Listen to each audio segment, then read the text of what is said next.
Good morning, everyone. We are live on YouTube. Hemant, do you want to start? Yeah. So good morning to all. Special conclave today to meet the expert think tank series. I, on behalf of think tank group, welcome you all and all participants. Myself, Hemant Mehta, think tank multidisciplinary global platform chapter leader, welcomes you all to Think Tank Global Conclaves for India Growth Story and Meet the Expert series covering all detailed management, think tank, valuation, IBC, financial reporting, RERA, FAFT, ISA, IPO, think tank and capital market, a multidisciplinary platform for professionals and all stakeholders sharing knowledge and wisdom with innovative news updates containing slides on sharing the latest development and real life examples by CEO, CXO, CFO, specialists, and professionals with global experience. Think Tank has been in existence since over a decade.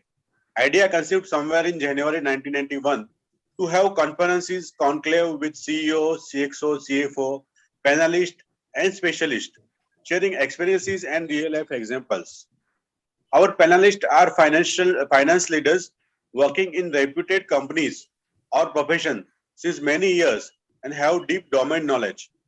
Think Tank platform now digital has got overwhelming response globally on digital medium and expanding rapidly through LinkedIn, Facebook, etc. Our participants and experts have rich experience in industry and professional who have done CPA, CFA, IIM, CA, CS, CMA, ISA, DISA, FRM, IFRS, MTech, Master PhD, all sort of professional degrees with expertise, sharing experiences, knowledge, wisdom, and spreading as a reach out initiative. You can visit our website www.thinktank.co.in. Due to overwhelming response to our annual report, corporate strategy, and ESG, we have announced our 6P awards and recognition. 6P stand for profit, people, planet, professionals, promoters, and platforms. For corporates and annual reports, analysts, professional achievers, CEO, CXO, with very respected jury, with rich experiences and interaction with stakeholder and boards. This recognition and award would be announced with rigorous process of scrutiny and choice interaction with the participants. Regular presentation and sharing experience by CEO, CXO specialist with latest development and series on corporate affairs, industry, market, regulatory fraud, then fraud, financial reporting, Ind AS, taxation, risk management, and ethical contribution. We welcome all the ethical contribution by well-wishers in the group. We also cover important and latest development as suggested by many participants in coming weeks. Example, valuation, financial modeling, health and wealth, cyber security, blockchain, MSME, latest regulatory and developments in various important professional bodies globally and institutional, etc.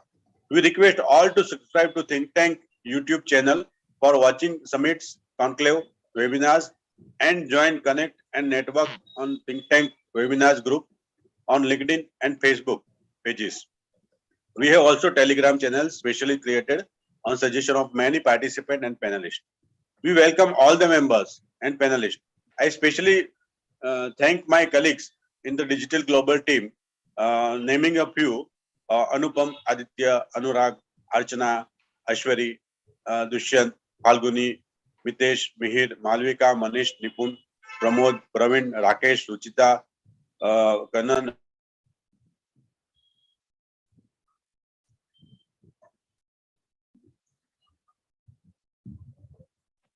Vikas, Yogesh, for regularly contributing to think tank.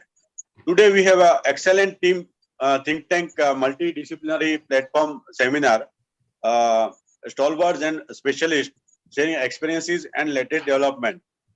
Let us have an interactive event with these viewers.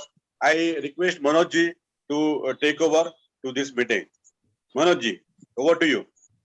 Thank you very much, Hemant Bhai. It is indeed a pleasure and privilege for me to be with you all on this important series on valuations, concept, themes, markets, lots of developments in the global market. We have been covering fundraising sectors, wealth creation. Fundraising through IPOs is also back. What we have seen this week, a massive response to IPOs. Many sectors are coming into favor. Many themes are coming into favor. New themes, India growth story. In spite of very, very challenging developments in the global markets. Every day something new is happening. And let's have the latest things so everybody can benefit through a proper scientific wealth creation process, deep dives, SWOTs. Manish, always ready with deep dive into RHPs, IPOs, and Vivek, excellent insights into concepts, valuations, sectors, themes, latest developments regularly.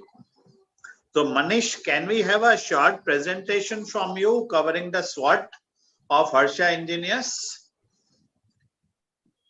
So everybody will know, although response preliminary seems to be good, but what will happen post listing and sustainable. And then we'll be having deep dive by Vivek into the themes and flavor. And also we will look at various companies.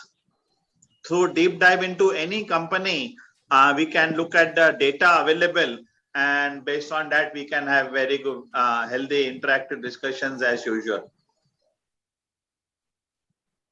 And a lot of interaction. There are so many experts here. Nilanjan, deep dive into financial reporting for companies are where lots of flavor and movements are there.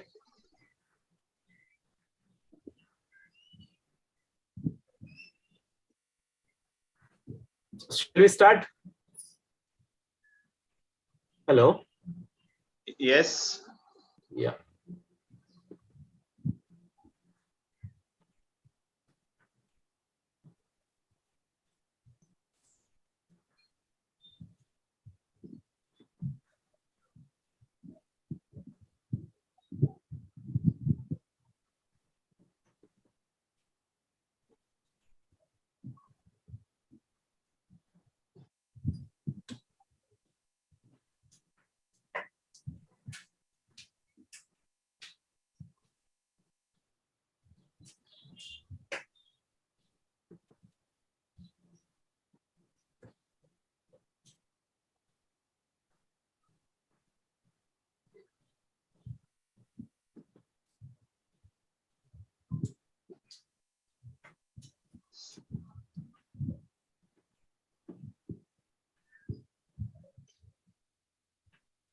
Just 1 minute.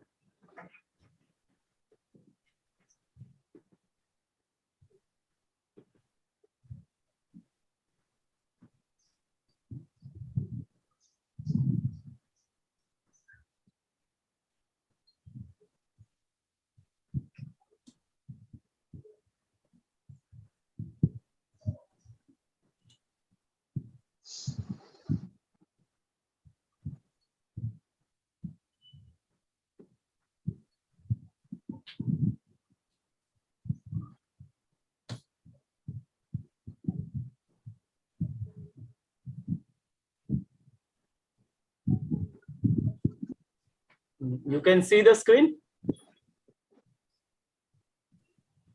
Hello? Yeah. Yeah. This IPO yesterday was the last day. Harsha Engineering. This company belongs to bearing sector. I think the PPT is not open yet. Not yet open. 1 minute.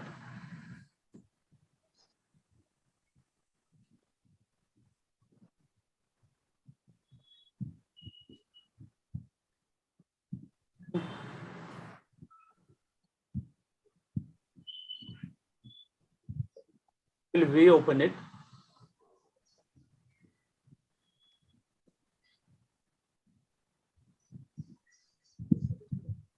You can see now.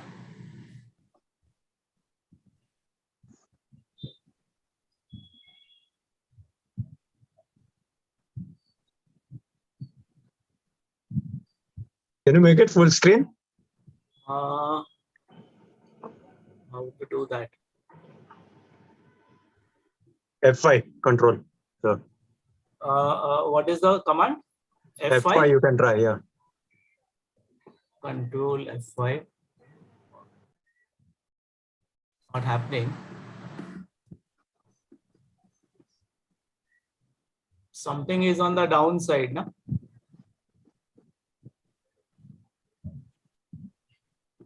So Manish, if you could just look towards your right, there is a icon.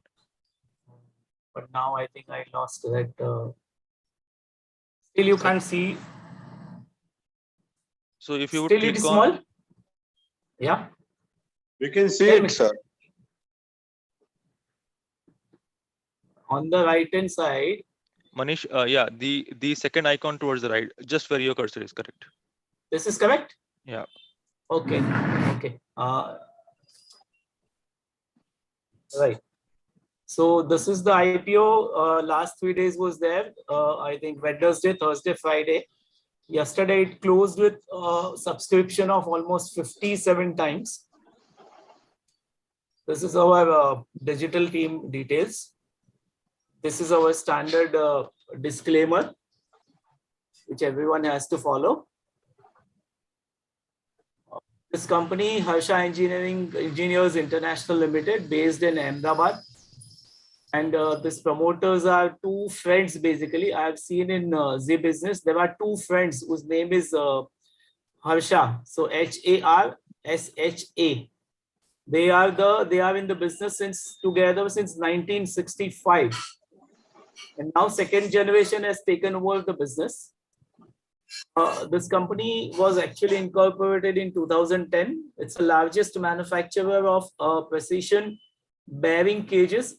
And in terms of revenue in organized sector in India, the company supplies its products to customers in over 25 countries, covering 5 continents, North America, Europe, Asia, South America, Africa. The business comprises of 2 businesses. One is engineering business, which actually manufactures bearing cages, complexes, and specialized precision stamp components, welded assemblies and brass casting cages, and bronze brushing. Another business is solar EPC business, under which company provides complete comprehensive business of solutions to solar requirements and provides operations and maintenance services in solar sectors. They have 5 manufacturing facilities of engineering. One is 2 in Ahmedabad, near Ahmedabad, 1 manufacturing in China, 1 in Romania, and they basically 1 in the United States. They have 2-3 subsidiary companies. As on September 2021, Harsha Engineers International have been able to manufacture more than 7,200 bearing cages and more than 295 other products for customers in automotive, railway, aviation, aerospace, construction, mining, agricultural, electrical and electronics, and renewable sectors. In addition, over the past 3 years, company's products development and innovation centers have developed more than 1,200 products in different bearing types, So company is very like they have a lot of experiences catering to different sectors.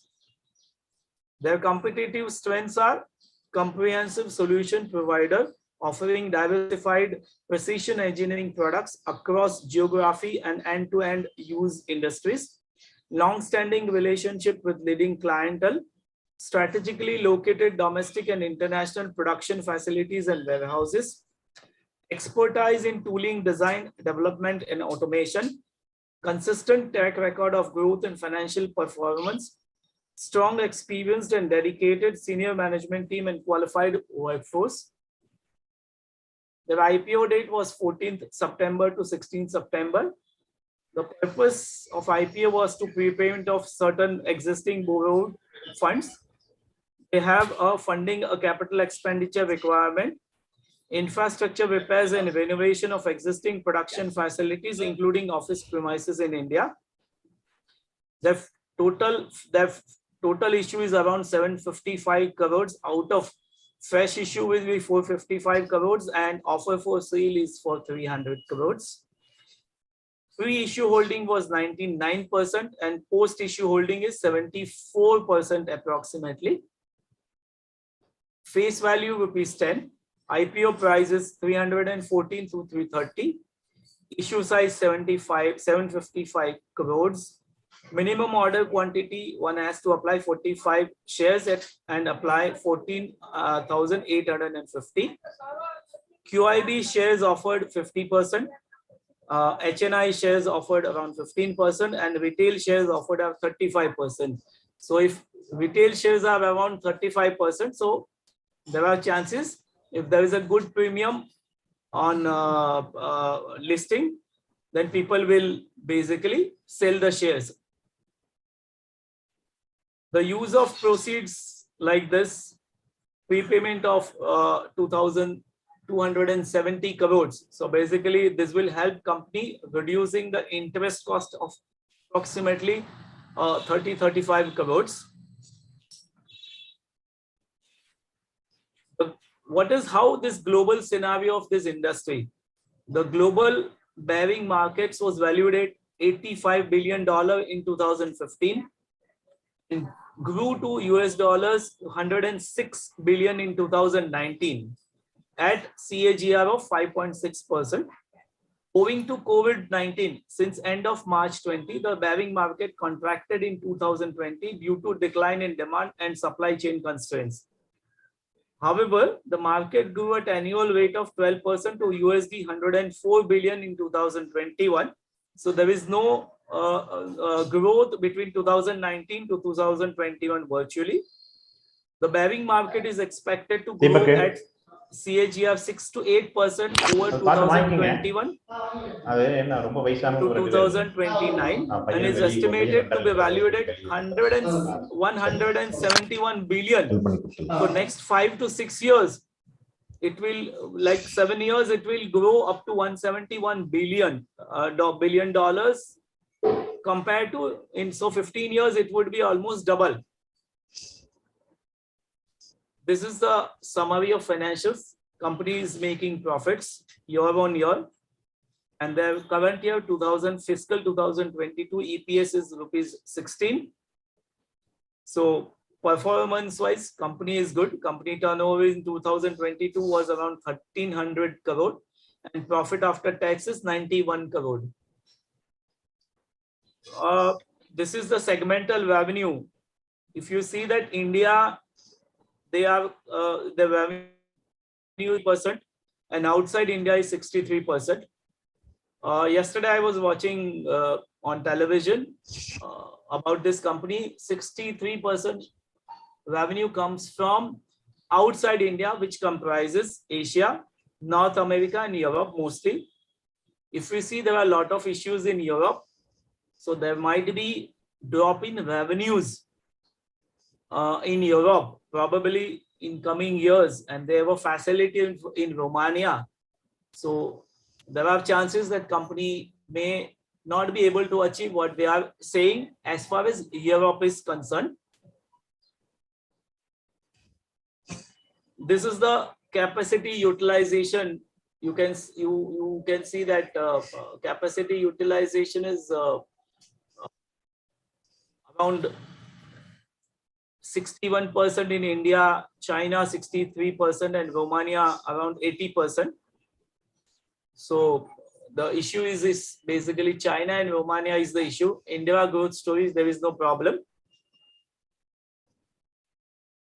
What type of bearings are there? Like there are inner rings, there are outer rings, there are rolling elements, there are cages, and there are other elements. So type of bearings, what this is a general idea what kind of bearings. We know what is bearing. Bearing is basically small balls in a cage is there and which are used in machinery. This application of bearings, which industry uses bearings? So railway uses, aviation and aerospace uses, automotive industry uses, agriculture uses, electrical and electronic industry uses, construction also use, mining also the use, and other industries are also used. So there is a vast application of bearing, probably in all kind of machines, basically, where shaft is there, where all some kind of movement is there. These are the names of the global player: Schaefer AG, JTEKT, NSK, Japan, SKF in Sweden. We have a SKF bearing company in India. We have a Tata Timken, subsidiary of Timken, was incorporated in 1899, so 200, almost more than 100 years, and headquartered in USA. NTM, another company which is in Japan. So these are the big 5-6 players across the globe. In India, these are the listed company: Timken India, SKF India, Rolex Ring. Rolex Ring public issue came around 1 year back. Sundaram Fasteners, another. If you see all these companies, P ratio is more than 36 to 104. Maybe Rolex Ring is a new company, so that P ratio is down. Valuation is not so attractive. But if you see SKF and Sundaram Finance, their P ratio is 50 and 65. So basically, we can assume that bearing industry is having a high P ratios. These are the revenue details of all other companies compared to Harsha Engineering. Timken, you see a turnover of 2,200 crores. SKF India is approximately 3,600 crores. Rolex Ring 1,000 crores, and Sundaram Fasteners, the biggest company, look like is approximately 4,900 crores. The profit margin of Harsha is the lowest, and Timken India has the highest of 14%. But if you see even return on average equity, Harsha Engineers is lowest among the peer companies. These are the accounting ratios. You see the PE ratios, EPS diluted, return on net worth, and earning per share. So earning per share, NAV per share. NAV per share is lowest in Harsha Engineers. But if you see that because of that, P valuation is high because these are all established company. This is the basic earning per share details. Financial year on year, they have made a progress. Return on net worth is also FY22 is higher compared to last 2 years. Net asset value is 68 rupees as on March 31st, 2022. This is the data of IPO subscription. QIB is the highest, 176 times. And HNI almost 69 times. Retail is also 17 times. The good point is employees have subscribed almost 10 times. I would say that this is the highest from the employee side of any IPO issues. So these are the employee data. They have almost 2,000 employees is on date. whereas 1,500 employees in India, and China and Romania to more than 200 employees. So employee front, there is no much progress, but turnover has gone up, company has grown. So this is my small presentation about this company. I would say this 330 issue share price, this will be listed on 26th of September. Definitely more than 500 rupee listing price would be there. Any question we can discuss? Sir, any peers who in the same price range? Any peers? No, sir. SKF both sub high actually comparatively. Rolex Swing, yes, it's maybe in the same price range. But SKF India, Timken, Sundaram Fasteners, all are very high range. They command very good PE actually. You see, Timken is PE is 100, whereas we have seen the PE of Harsha. I think PE of Harsha is around 20. The big issue is Romania. I would say the downside of the company, negative side of the company is Romania facility because of problems in Europe.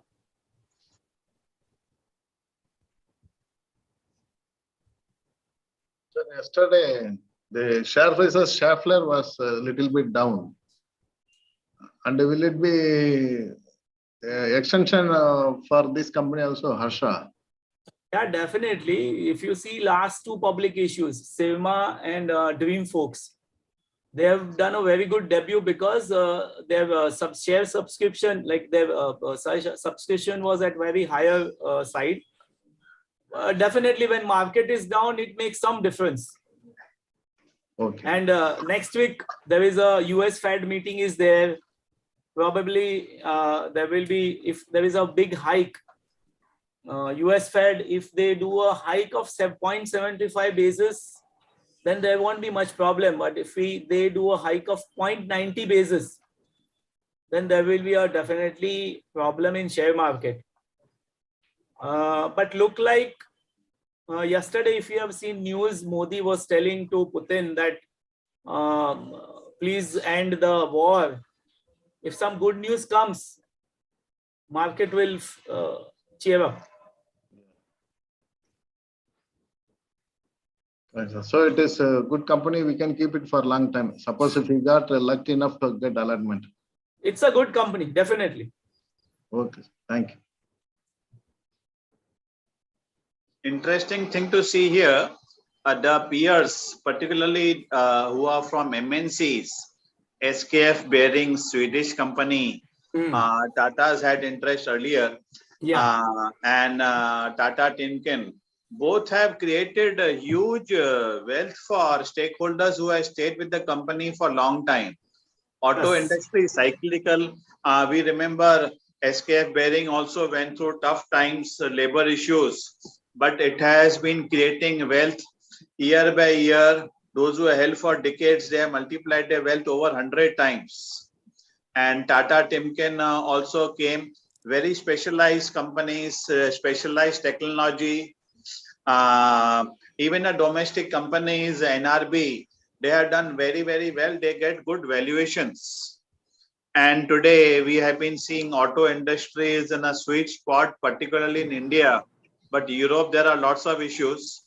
So one may go on shaky grounds as far as exports to Europe is concerned. Those are possibly temporary issues. But somehow the sector has drawn lots of interest. So no surprise, IPO got an overwhelming response. But we will have to see at what price the listing takes place, and post-listing, where do the opportunities lie, whether MNCs or this Harsha has got good turnover, good ROEs also. Yes. And maybe EBITDA margins are a couple of notches lower, but it shows room for improvement. But ROEs are very, very good. Wealth is good. And Vivek, some thoughts from you on the sector? A moment. So firstly, as a sector as a whole, it has been a very consistent performer, both from the companies delivering earnings, profit growth year after year after year in spite of the cyclicality. Number one. Number two, as a result, it has reflected in stock price. And as Manoj ji has mentioned, that over a long term, some of these companies have created immense wealth. All of them have been multi-baggers actually, whether it's Timken, SKF, Scheffler, I mean, all three the foreign companies. They have like, and if I may add, all of them have very high return on capital. All of them have very high operating cash flows relative to their profits. All of them are debt-free companies. Not only debt-free, all three of them have huge amounts of surplus cash sitting on the balance sheet, whether it is SKF, whether it is Scheffler or Timken. As a sector as a whole, it's a very good sector within the engineering space, within the auto engineering ancillary space to stay invested. I was not very familiar with Harsha in particular, but as Manish ji presented in the last few minutes, it seems like a very interesting company, and I'll now start tracking that company post listing when it happens in the next week or 10 days. Great insights, Vivek. Nilanjan, any thoughts on the financial reporting practices in the auto sector?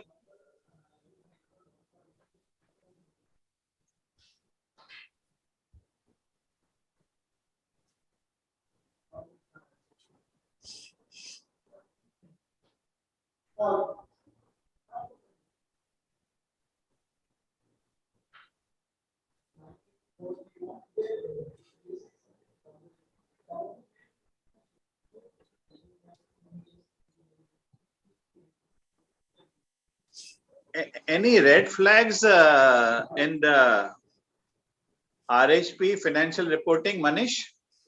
Not much. I tell you, the positive side is promoter are experience of more than 50 years, because they started this business in 1965 and their second generation is taken over now. So there is no issue in succession planning kind of things. Company has a good facilities already established in the country as well as outside the countries. And looking at the developments in India and outside India, this bearing industry will not have so big issues. Only good thing is if you see that Rolex ring, I was just seeing data of Rolex ring, its stock P is 35 times. So if you see that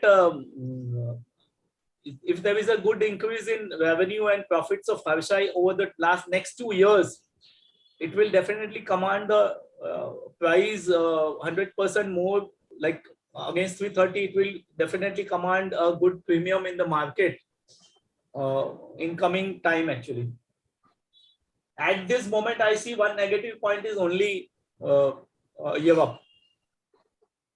What about EV space? What about the EV space? Is the company geared up and getting customers in that space? I could not find much in EV space detail, but definitely this is there won't be any problem because this bearing is being used in all kind of machinery and auto. So interesting company to watch out for even post listing. Industry yes, definitely. And the numbers apparently from the RHP seems very, very interesting. Any other thoughts from anybody? Can put up your raise your hand and put your video on before we move on to the next presentation by Vivek. Any thoughts? Feel free to put questions, comments on chat also on any company. So that will be helpful for interactive discussions.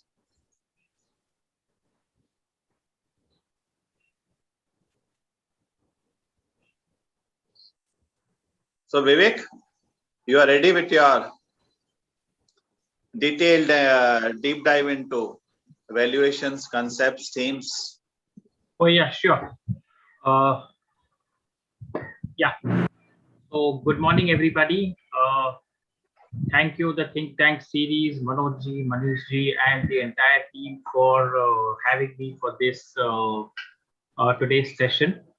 I would say really appreciate the opportunity and the privilege to share my thoughts, experiences, built accumulated over the years with fellow investors in the market, which basically helps in mutual learning and growth for everybody. So I'll straight get to the presentation.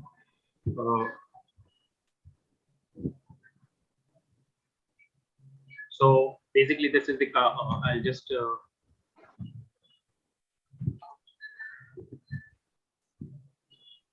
I'm just doing a screen share.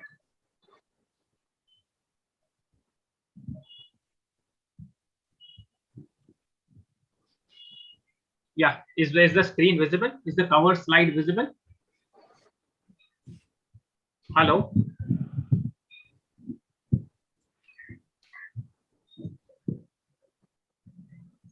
Hello.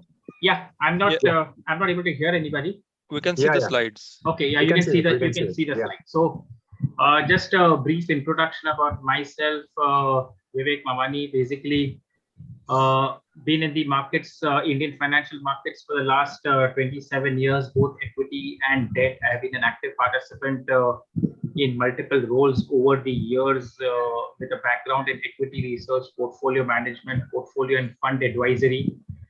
And last couple of years, basically advise corporates and corporate promoters on their financial matters. Just an additional thing which is not mentioned here is I'm also qualified to be an independent director on board of listed companies as required by the amended Companies Act 2016. So that is about myself. What we are going to cover today is something in valuations that all of us experience, all of us feel confused and intrigued about why do re-ratings and de-ratings of stocks and sectors happen, and we'll take live examples. In this case, I've only got few slides. Most of the examples we'll take up is the charts online on Screener or RateStar or Money Control. So if you want any specific, any participant wants to discuss any specific company, just feel free. We could just open the chart of that company. I've got, of course, few examples which highlight what I have to say, but we can have this as an open house kind of a session, sort of interactive. The second topic that we'll take up is investment and holding companies. So here too, I've got few examples, but we can take any number of examples that anybody wants to discuss from that point of view. So the standard disclaimer that the views are that of the presenter. The discussion is only for education and awareness, and neither the platform nor the presenter holds any responsibility for any action taken by the participants or any other viewers, either now or in future. Everybody should consult their financial investment advisors relating to any decision that they take on their investment or financial matters. So this is about why re-ratings and de-ratings of valuation multiples happen and how does one advantage or profit out of it. So just a background. How many times have we witnessed that companies deliver earnings growth, good quarterly numbers, but the stock price either don't react or actually fall? Second scenario. How many times companies deliver earnings growth consistently, pay dividends, but yet stock prices don't move favorably over a period, over long periods of time? Third scenario. How many times have we noticed that stock price go up, although there is no positive news flow, or there's nothing exciting in either the earnings announcements or any announcements coming from the company, just normal, but yet stock prices go up? and we market participants ask each other, "Usme kya hua? Wo stock went up 5% or 10% or whatever." Often we would have noticed that the entire sector or a group of stocks, most stocks within the sector or a group will move in cycles together. All start rising at the same time and have a strong momentum and continue to go up. The momentum creates almost a frenzy for the sector, such that even inferior quality stocks go up. Inferior quality stocks are those which either have management issues, governance issues, most important business and financial issues, but yet they go up. On the other hand, often all the stocks within a sector drift or correct together, such that even the strongest stocks correct very sharply from their highs, in spite of good earnings and fundamental performance and positive news flow. But the stocks still go down. I mean, the whole sector goes down. I'm sure all of us have experienced this time and again. Probably we're experiencing it very regularly. Anybody who hasn't experienced, I would like to find out how the reasons. So just a little background, little elementary, but it's good to remember. Vivek, just one question. I am Vijay Vadani from Delhi. Yeah. Just one question. So will we learn the technique or some strategy how to find out such stock which are just ready for takeoff? Yes, we can. Yes. So when we discuss the examples, you will get the idea as to how you can identify. Okay. See, what I'm going to talk about is the techniques. I'm not going to serve you a ready meal, but I will teach you how to cook. That if you have the ingredients available, आप अपना खाना बना सकते हो. मैं आपको खाना परोस के नहीं दूंगा. Okay, thank you. ठीक है? Yeah. So that is what we are going to discuss. So we'll discuss that out of examples. I'm not going to get this is not meant to be a theoretical session. Okay? But a little elementary things. Stock price is basically made up of two variables. So one is the earnings. So earnings can be net profit, which is what we call EPS or whatever, or EBITDA, whatever level you can take. In case of banks and NBFCs or financial sector stocks, it could be the book value. The other part of the stock price is the valuation multiple, which could be P ratio, EV by EBITDA, price to book, or what is this. Basically, the combination of the two is what is the stock price. So the first table on the top is, I'm just taking an example, that assuming earnings of a company are 10, it stays at 10, but the P multiple goes up from 25 to 50.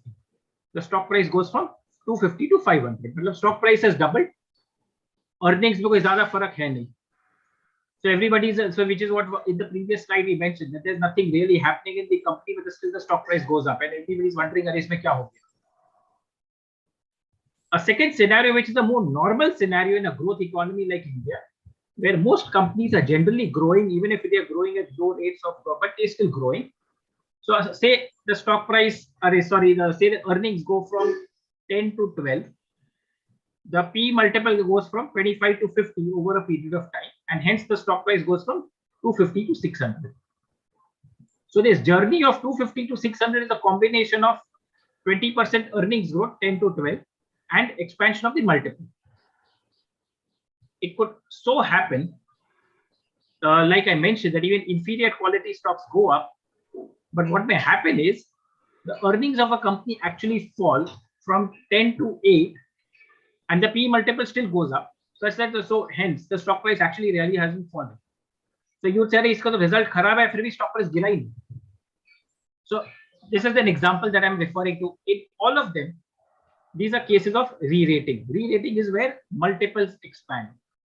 Valuation multiples, whether it's PE ratio, whether it's EV by EBITDA, whether it is price to book, whether it is cash profits, price to cash profits, whether it is price to operating cash flows, koi bhi ratio le lo, where the multiple expands, and hence there's a disproportionate increase in stock price versus change of earnings, is a scenario of re-rating.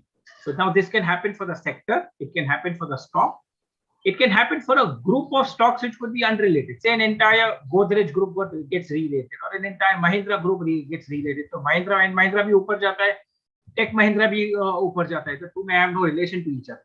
I mean, both are from very disparate sectors, but the entire group may get re-rated. On the other hand, the second table that I'm referring to is where earnings are still constant, but the P multiple contracts, assuming it falls from 40 to 25. So stock price falls from 400 to 250.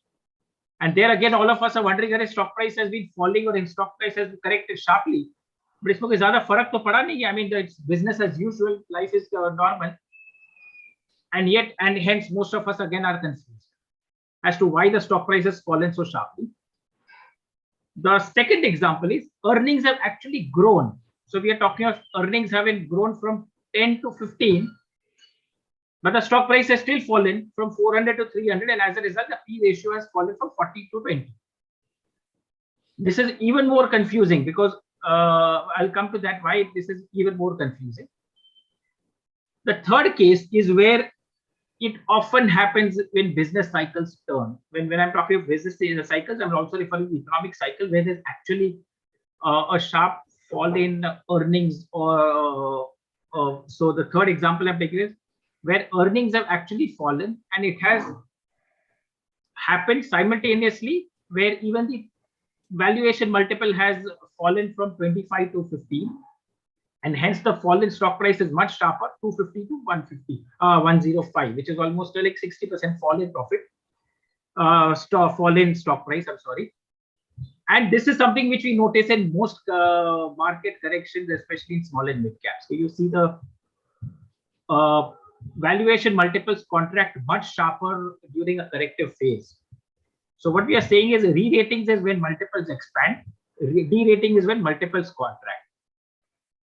So how do these re-ratings and de-ratings occur? Why do they happen? And what drives the process is now what we are going to understand. This is what I'm sure all of us have can relate to. You would have seen a lot of companies which have behaved in this manner. So firstly, one should understand what drives these multiples.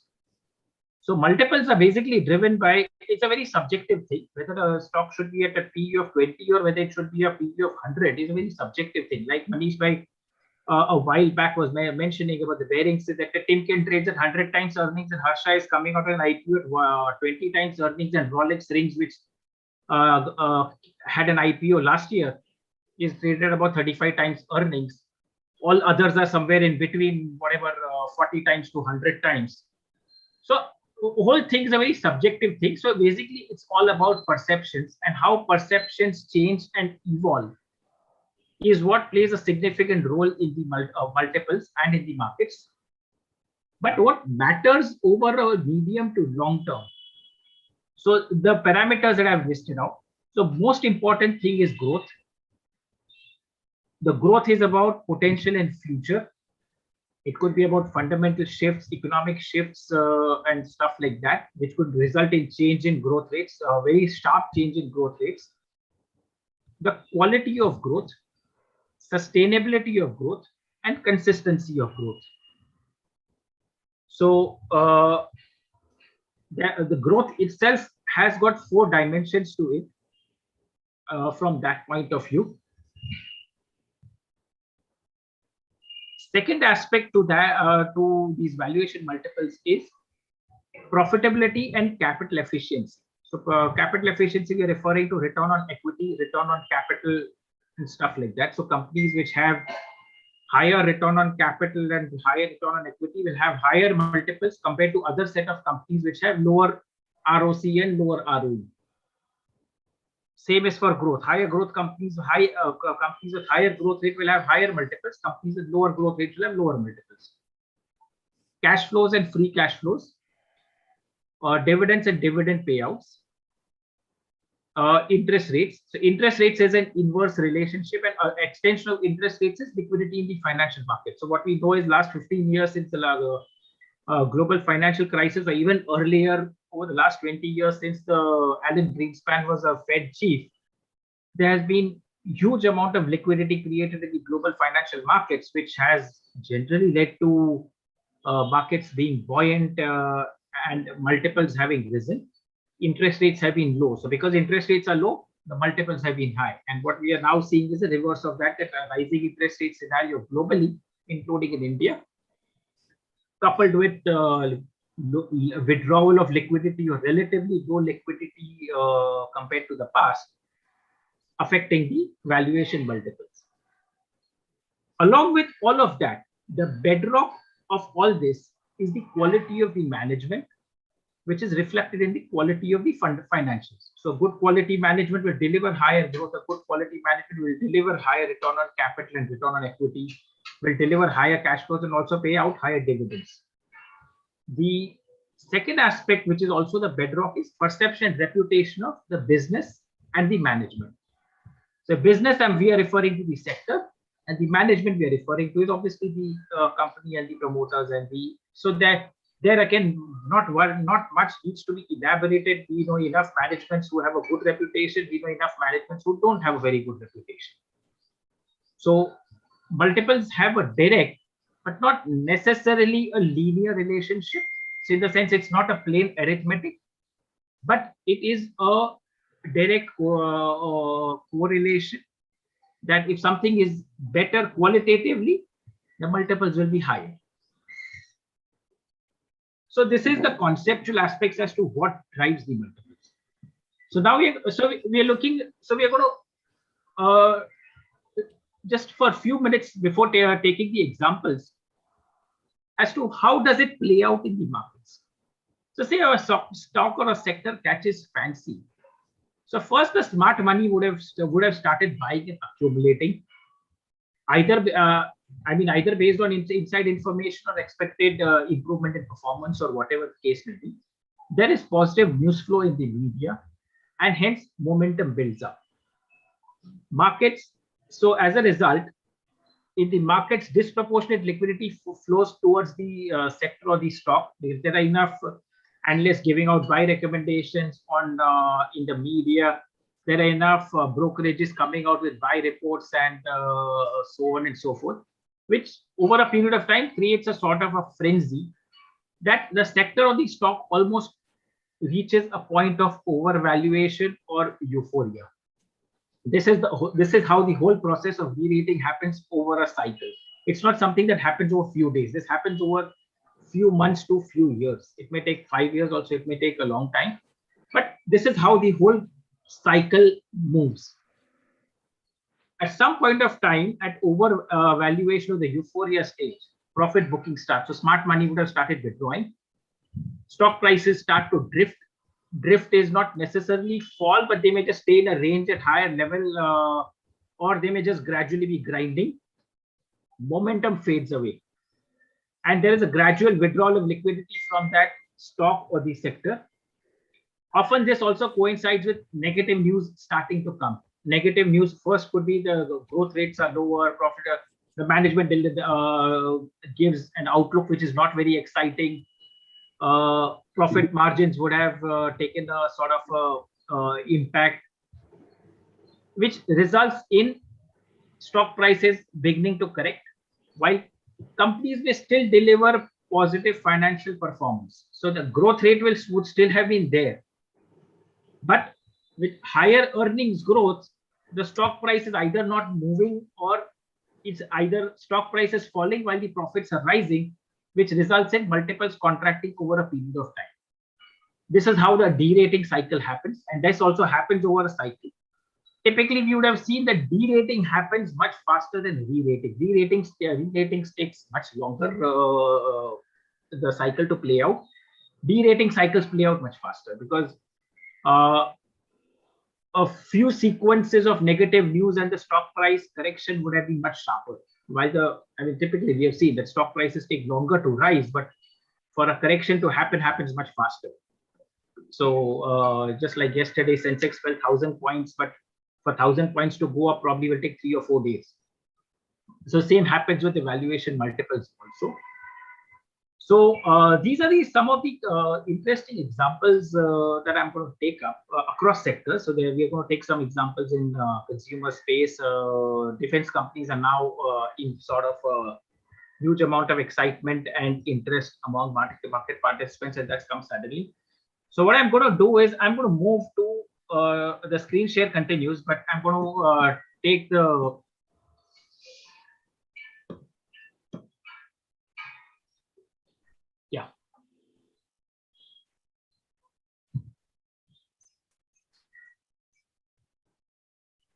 So this is basically the Rate Star, which is a website which gives out a lot of financial data. Rate Star is similar to Screener. So we are going to first take up a company like Asian Paints. This is a company that has had a fantastic wealth creation track record over the last maybe 40-50 years. But something interesting. Your screen has not changed. The screen has not changed. Wait.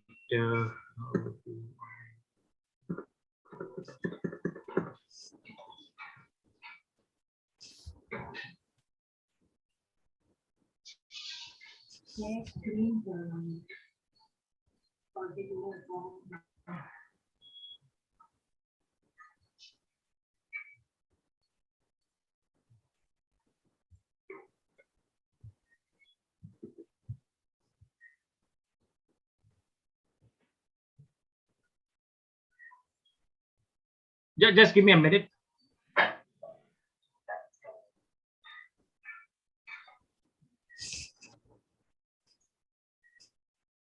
Yeah. Is the Rate Star screen on the screen visible? Yes, it is visible now. Thanks. Yeah. So thanks for pointing this out, because I was. So Asian Paints, of course, all of us know that has had a fantastic track record of wealth creation. Something interesting happened in the last 10 years or so. So if we see the stock price here, so from maybe 200 levels in 2010, I mean, just follow the cursor, because I'm going to be using the cursor now. So this stock price of maybe at about maybe 200 odd levels to today 3,500 odd, almost 3,500 is a fantastic track record over the last 10-12 years. Earnings have, of course, grown consistently year after year in the same last 10-12 years. But another interesting thing happened. The PE ratio was about 24-25 times in 2010. At one point of time went to a high of 115 times, and even now it's at almost 100 times, almost 95 times. So this stock price journey of 200 to 3,500 was a combination of earnings having grown, but more than the earnings, there was a larger contribution of multiple, which went up from 25 times to almost 100 times over the last 10-year period, which is what contributed to such a fantastic journey in case of Asian Paints. This is a very fine example of a re-rating of the company as well as the entire sector. So if I look at, when I'm saying the entire sector, Berger Paints has also had a similar track record. I mean, a similar expansion in multiples.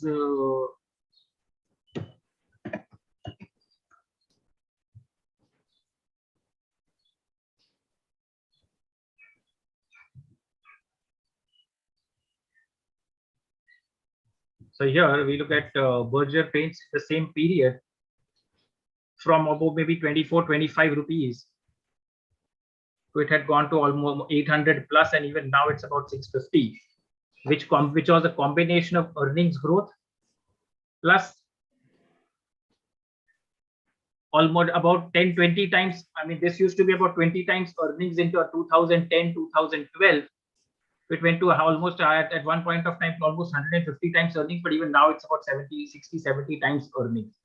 So what used to be a 20 times P ratio going up to like 60-70 times. So larger contribution of the stock price gains or wealth creation, larger between the earnings and the multiple expansion. It was a multiple expansion which had a larger contribution to the giving the investor returns over a period of time. This happened for the entire consumer sector actually. So when I could take any number of examples, we take a Nestle. So Nestle 10-12 years ago was at 2,500 rupees, and today it's almost 20,000. And if you look at the P ratio, it used to be about less than 40 times. At one point of time went to almost, more than 100 times, but even now it's about 80 times. 87 times as of last week or as of now. these are rough numbers. What I'm trying to convey is the conceptual aspect and the practical aspect, that in Nestle, over the last, I mean, the stock price went up 8 times. So 8 times was a combination of multiple having doubled and earnings having gone maybe 3 to 4 times in the last 12 years. We can see, and the same we can see as to what has been the earnings growth. Yeah, so earnings growth. So EBITDA 1832 in 2012 was 3,500. So in 12 years, actually EBITDA only doubled, but the stock price went 8 times from 2,500 on to 20,000. So I hope I'm able to convey this thought as to how the investor returns come about as a combination of earnings, but a larger part coming from the expansion of multiples. Any other consumer memes that anybody would like to take up? I mean, I can just open the charts and show you as to how this has played about. We can discuss the factors of them subsequently or separately, company by company, because the factors would have been different. Otherwise, okay, so somebody is on the chat, just put HUL.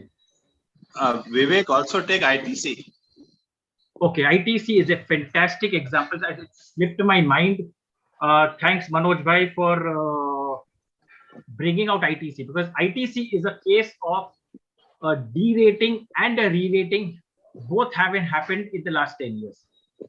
So in case of ITC, if you look at the stock price,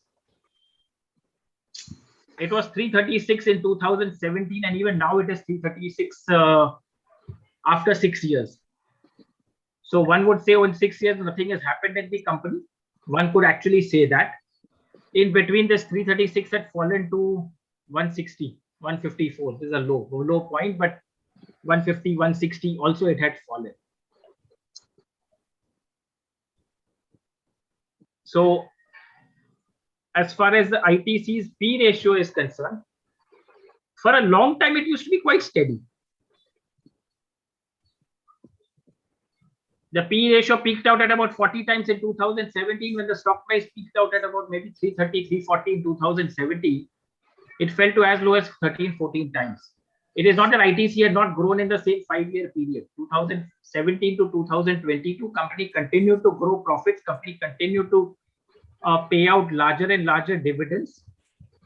So everything that could go right with the company was going right with as far as the company was concerned. Everything that could go wrong with the stock price was happening. So I mean, just exactly the example which I mentioned, that how many times we have noticed that company delivers on earnings, company delivers on the fundamental growth and performance, but the stock price is either falling or just doesn't move. And ITC, this is what happened in the 5-year period between 2017 to 2020. 2020 onwards is a re-rating story. So ek baar de-rating ho gaya, now it is a period of re-rating. So maybe 12, 13 times earnings is now about 25 times earnings. At some point of time,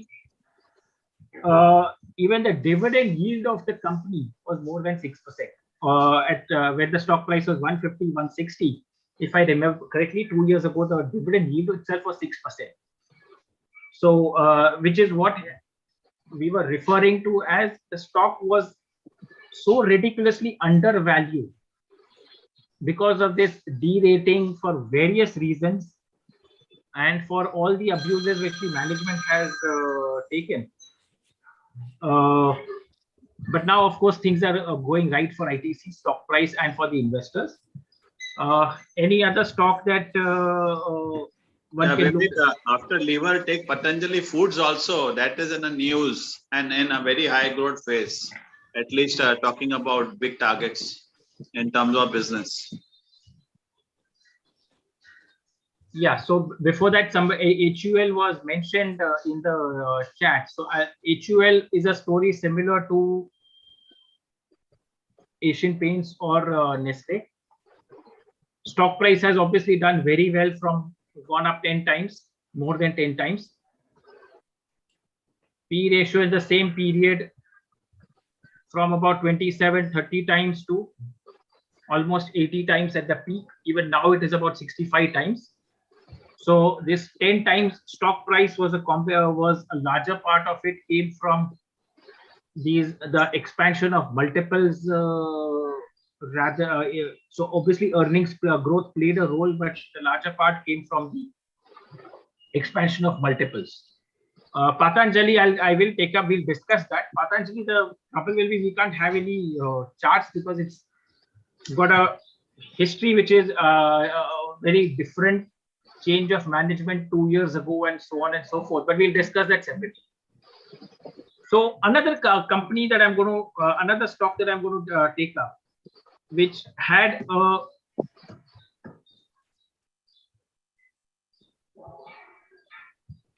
IndusInd Bank. So IndusInd Bank is a classic case again of a huge re-rating which happened and a huge de-rating also which has happened. So first, the stock price performance of IndusInd. So say in 2014, the stock price was here, 380 levels. It went to almost 2000, 1950, 2000 levels over here. So between 2014 to 2018, this 4-year period, IndusInd Bank went up 5 times. No other bank went up so sharply, not HDFC Bank, not Kotak Bank. So this was a huge star performer from the market's point of view. Earnings growth was fairly much steady, nothing, no fireworks that justified stock price going up 6 times from maybe sub 400 levels to almost 2000 levels. I mean, 5 times stock price. But what we do notice, what happened during that period. Also, this chart is little wonky. So what had happened is that in case of IndusInd, the price to book multiple between 2014 to 16 had gone up from 2 times to 6 times. So while the book value grew during those 3 years, the valuation multiple went up from 2 times to 5 times to the point that it was at a premium. At one point of time, it was trading at a premium to Kotak Bank and HDFC Bank as well. So here we can see it was like trading at more than 5 times, almost 6 times price to book. What happened subsequently? So the stock price peaked out at over 2000 levels, 1990 levels. Even after 5 years, it is still 50%. So there is a 50% price erosion in the price of IndusInd Bank even after 5 years. IndusInd Bank continues to grow profits. We just see the profits. Here we have the annual numbers. So last 5 years, profit growth. Okay, 1 year there was an impact, but profit growth by and large has been there. It's not that the company as the book value has not grown. The book value has also grown. Earnings have grown. So book value from 388 to it's like 600 now. 338 to 600 every year. The book value has also grown. But what really happened was that this almost 6 times price to book has come down to less than 2 times price to book. So what has happened is, while the book value continues to grow, the contraction of price to book multiple has resulted in stock price falling 50% even after 5 years. So IndusInd Bank is a classic case of a de-rating, a re-rating which happened from 2 times price to book to 6 times price to book and back to 2 times price to book, all in less than 10 years.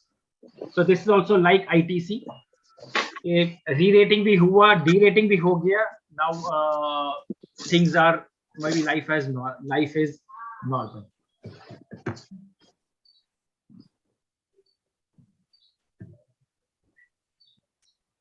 So we take a case of HDFC Bank. Again, a company with a fantastic track record of wealth creation over the last 30 years, or almost 28 years that it has been listed. What we notice is that last 3 years, stock price has just been stagnant. Or last 2 years, the stock price has almost been stagnant at about 1500 levels, give or take 10% over region. The bank continues to deliver earnings, delivers to grow book value, the non-performing assets, bad loans, all concerns that typically one would have with a bank. Everything is okay, but yet there has been a de-rating. So such that if we see the price to book, at one point of time, this was like 4 times price to book. Today it's at 3 times price to book. HDFC Limited is at 2 times price to book. So HDFC Limited also used to be like 4 times price to book, and HDFC Limited, I mean the parent company, is at 2 times price to book. So there's been basically a, like unlike IndusInd Bank where the de-rating happened because of the fall in stock price, here the stock price has not fallen significantly. It's just been a range. It's just stock price is just drifting or is stagnating. It's in technical parlance, technical analysts call it stock price is in a long consolidation phase. Earnings continue to grow and the de-rating process is happening. Multiples continue to contract every quarter because the base of earnings or the base of book value keeps going up. So this is about banks. We can take an example now. Say, let's move to PSU banks. Vivek, there is a request in the chat box on RBL also, if you can take, because there's a lot of action in that bank now. Okay, so we'll take RBL also. I'll take RBL also. So in State Bank of India, obviously there was a long period when stock price did not give any return. Sorry, this chart is itself a little wonky. But can we have this? Yeah. So over a 10-year period, this is SBI. From 2 times book value, more than 2 times book value, it had fallen to less than 1 time book value. I'm sure all of us have noticed that SBI for a very long period, almost 10 years, was in the range of 150, 160 on the downside and 250 on the upside. Am I right? Everybody, we just noticed that for years and years, it was just trading in that band. While the book value continued to grow. While they cleaned up their books of bad loans, NPAs, everything over a 6-7 year period, the book value still grew and the de-rating process happened. This was a long period of de-rating of not just SBI, all the PSU banks de-rated very sharply. Post that, what has happened in the last 2 years? This 0.6, 0.7 times price to book today has moved to almost 1.7 times price to book. What we now see, this change from 0.7 to 1.7 price to book has meant that the stock price has gone from what, 200 to almost 600, 200 to 500 plus. Am I right? So that is where the opportunity was, that it was not just about growth in book value, because growth in book value, whether it is in HDFC bank or in SBI, growth in book value typically would be 8 to 10% per year. I mean, typically I'm saying, but this change in multiple is what gives you the big leverage on the stock price, that in a brief period of 2 years between 2020 to now, stock price has more than doubled, or in some case, I mean, depending upon at what point you start the calculation, from the low bottom levels, it has gone 3 times in 2 years. Now, these are the kind of returns everybody would want, that you double your money in 3 years or you triple your money in 3 years, and in one of the largest stocks like an SBI. We are in a pretty safe place to do that.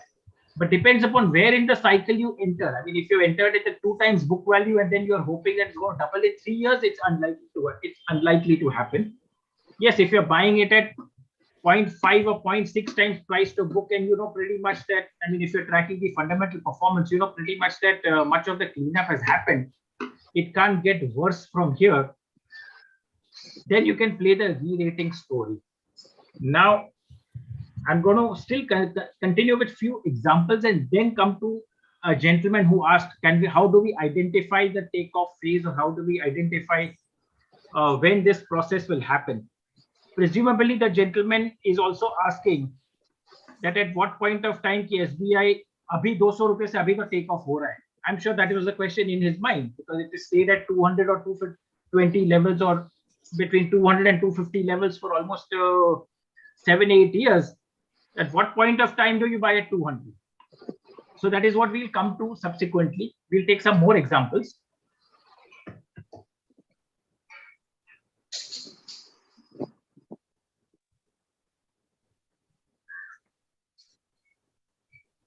So RBL Bank has had a fairly rough last 3 years.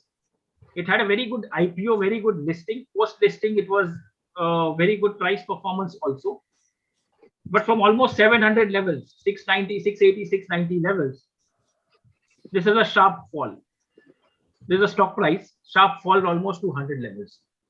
Now, this is very serious issue. The reason I'm saying serious issue, अरे 700 रुपया वाला एक साल के अंदर 100 रुपया हो जाता is a very serious capital erosion. I'm sure none of us want to be caught on the wrong foot with a stock like this, especially an RBL bank, which in 2018 or 19 was supposedly an upcoming bank which could probably replicate the success of an HDFC Bank or Kotak Bank. But obviously the story was very different. It was a fairly rough story. The news flow obviously was negative. There were management issues. There were issues with the senior management being either asked to go or having resigned. Probably there were instances of wrongdoing, cooking up the books, hiding the non-performing assets. All of it originating from bad loan sanction and disbursement practices, all of it. What really happened was from 4 to 4 or for almost 5 times price to book over a period of time, the de-rating, the multiple contracted to 0.6 at the bottom. This was the COVID lows. But even now, it's at 0.6 times price to book. Now, this is a case similar to an SBI, which also bottomed out at say 0.6 times price to book.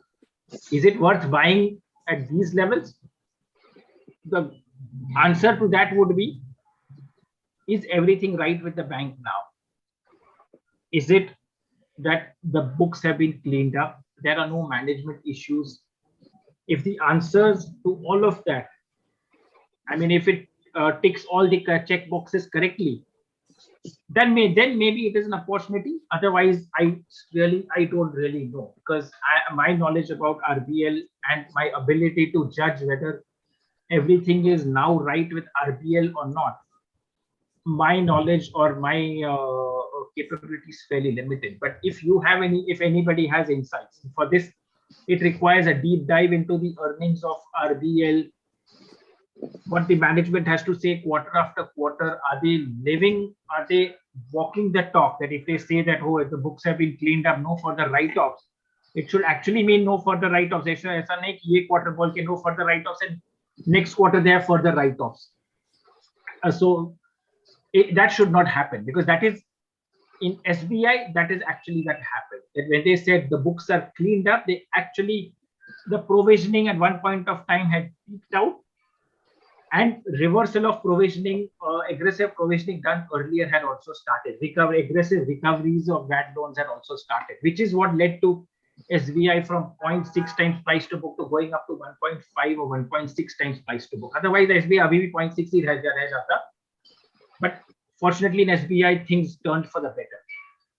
Whether similar story can repeat in RBL, your guess is as good as mine.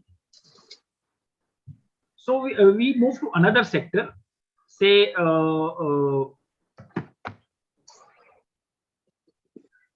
take up the defense sector, Hindustan Aeronautics, for example, a stock which has caught the frenzy. A lot of people are now excited on the defense companies.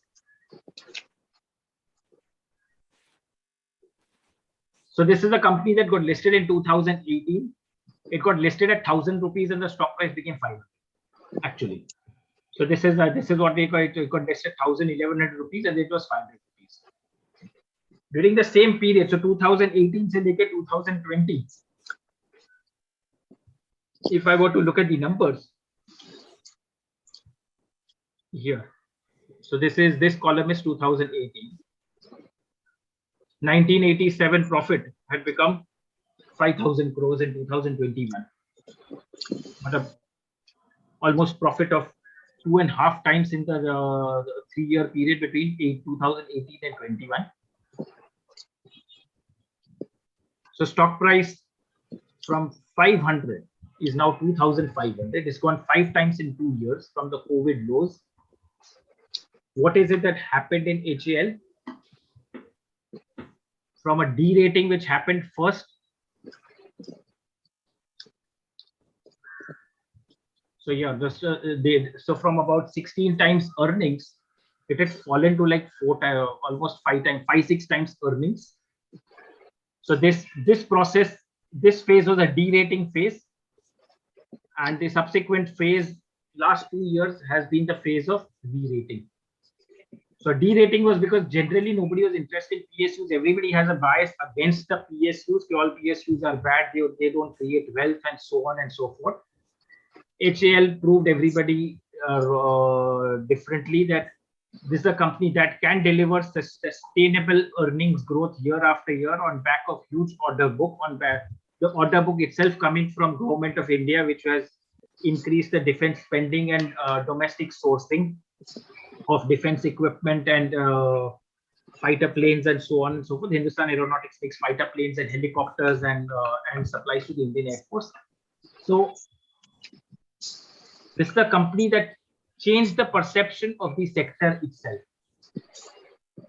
Now, another company, like I mentioned, that even when good companies, in case of HCL, of course, it's a good company because it's a company that also earns return on capital and here ROC, ROE of more than 20% consistently, almost 30% return on capital, return on equity of more than 20%, which per se is a very good company, a company that's year after year consistently generates more than 20% or 25% return on equity and return on capital is bound to be a very good company with healthy cash flows and so on and so forth. So here we are talking of a company with having cash flows of 10-15,000 crores per year, operating cash flow. The first line over here where the cursor I'm pointing. So notwithstanding that it is a PSU, it has got all the attributes of very fine company with long-term sustainable growth track record. But I look at another company. Again, in the defense space, which has also done very well. But now we'll point the difference in the fundamentals. So there's a company also which came out in the IPO in 2018. Bharat Electronics and Hindustan Aeronautics both got listed. Bharat Dynamics and Hindustan Aeronautics both had their IPO around the same time. So this was a company that just drifted for a long time. It was at 180, 200 at the COVID lows, and now it is 800 plus. So the stock price has gone up 4 times in 2 years.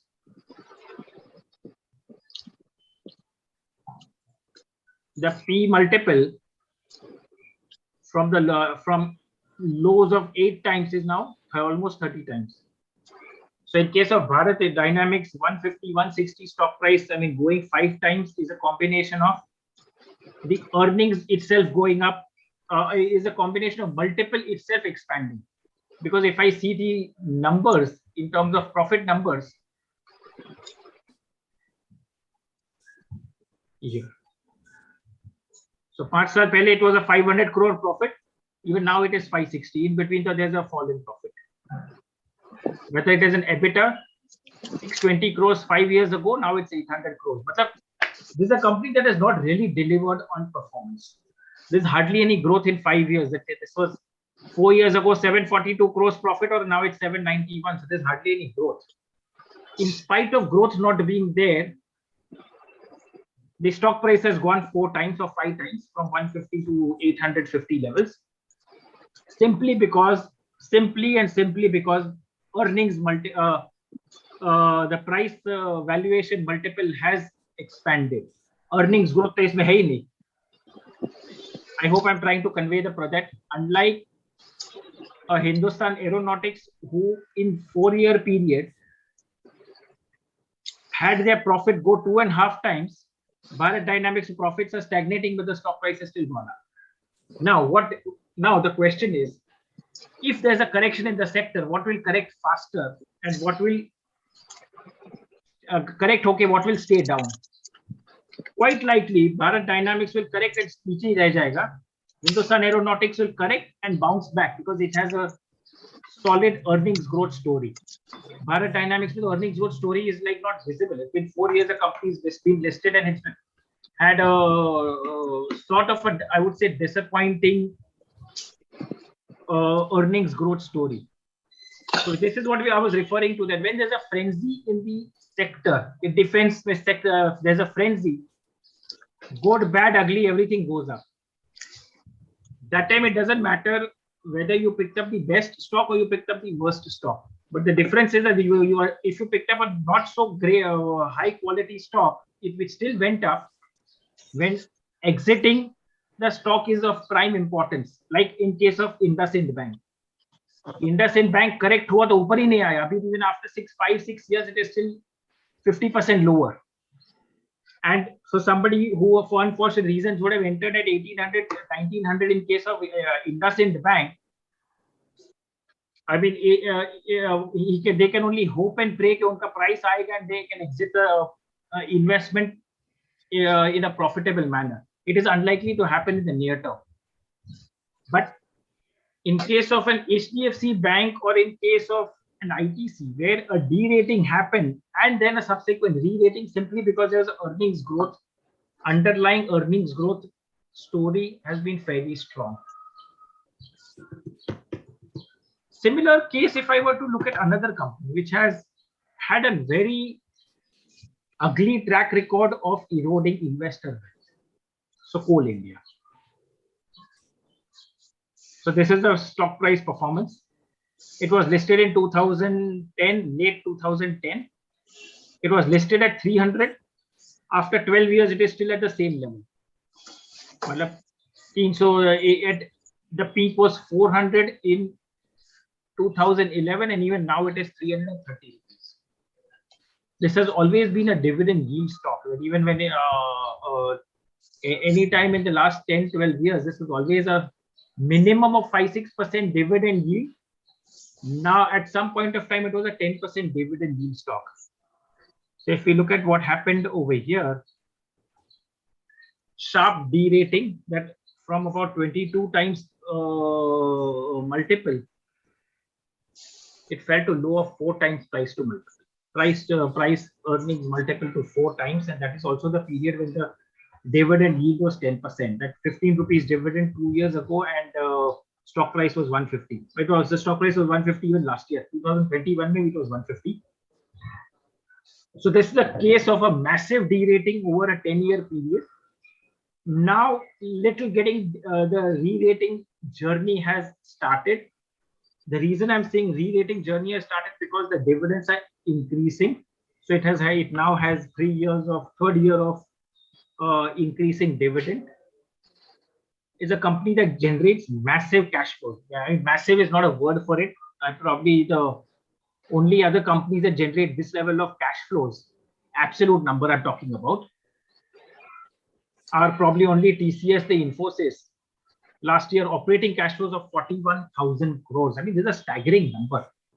41,000 crores of cash flows. Only other company, where only few other companies which have this level of cash flows would be probably Reliance and TCS. Coal India is over there. So what we also see, if I look at the cash flows over the 10-year period, the cash flows have been not growing. Profits were not growing. So here, 17,000 crores of profit did not grow at one point of time, fell to 7,000 crores. In the last 2 years, the stock price bottomed out, and 150 or maybe 120 rupees bottom is now 230 because of the growth in profits in the last 2 years. 12,000, I mean, in 2 years, the profits have doubled, and this year profits will grow at another 30%. So this year's profit is expected to be excess of 30,000 crores of profit, and almost 50,000 crores of operating cash flows is what is expected in Coal India. Maybe a dividend of 20 rupees or 22 rupees dividend is expected in the current year.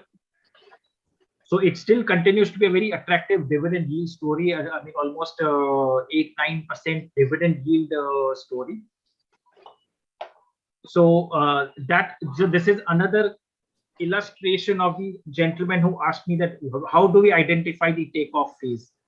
The takeoff phase, whether it is in case of Coal India at 120, 150 rupees range when it bottomed out, the takeoff phase, whether it was an SBI at 200, the takeoff phase, whether it ITC at 200, all of them, for financial performance, earnings performance, the worst was behind it. Number one, in case of ITC, it was never the worst. It continued to grow, but the key trigger was that they would start increasing the dividend payouts. Both in Coal India and ITC, it was a story of dividend payouts triggering the bottoming process.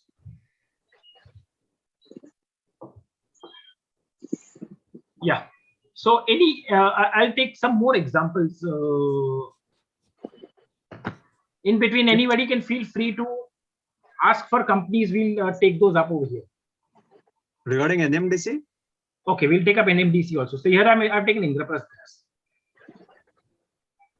So in case of Indraprasth Gas, first I mean, NMDC comparison to coal. I mean, because okay, so both are in similar line of Okay, so I'll take NMDC first.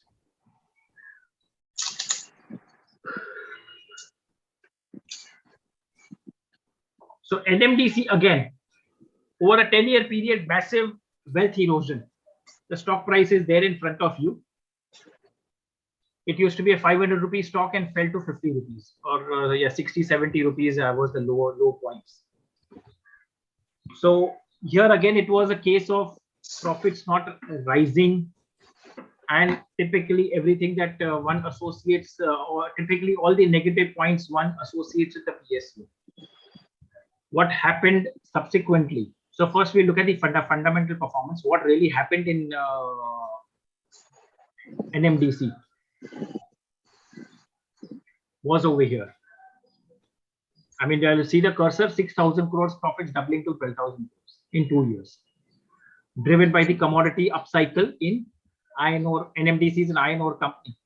So underlying metal upcycle globally started.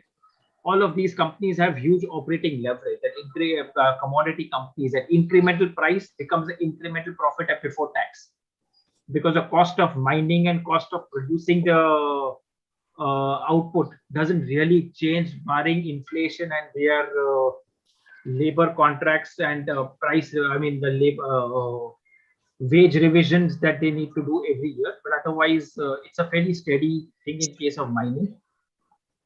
In NMDC, it was also the additional case of their steel plant getting demerged, leading to value unlocking. And the steel plant reportedly has about investment of 25,000 crores, which probably will get value unlocked by way of a demerger. So the stock price, of course, has done well from lows of 60, 70 to almost 200. What happened on the P side? So from the, or if I were to look at price to book may be more relevant. Again, from less than 1 time price to book, it went to about 2 times price to book. But again, in case of NMDC also has been, like Coal India has been a dividend yield story. So please take solar industries. Okay, I'm not familiar with this solar industries. So they are suppliers to Coal India and they are into defense. Okay. So is this a company that makes some dynamites and explosives? Yeah, so they make explosives, largest supplier to Coal India, and they are into defense. They have supplied Pinaka, they have supplied hand grenades, and lot of things, BrahMos missiles as well. Okay, so the stock price has done obviously very well. I was not familiar with this company. I'm still not familiar, but yeah, the stock price has gone up from, first it has consistently gone up and there's been a takeoff in the last 2 years. The multiples have also expanded massively. So it used to be until, I mean, 2014, that used to be 14, 15 times, 16 times earnings. And now it is like almost 60 times earnings. So this again is a case of massive re-rating massive re-rating on back of improved financial performance. I assume improved financial performance. So yeah, so there's been a huge takeoff in the fundamental performance itself. So if I look at the 10-year sales itself, so from about roughly 1100 crores, it's like 4,800 crores almost. I mean, this is a massive growth story that has unfolded. Profits have gone almost 4.5 times, EBITDA go 4.5 times, and PAT has gone up almost 5 times per year. So this is an earnings growth story plus a massive expansion in the earnings multiple. Solar industry is very interesting example, a company that I was not very familiar with. So now I'll take up another Indraprastha Gas.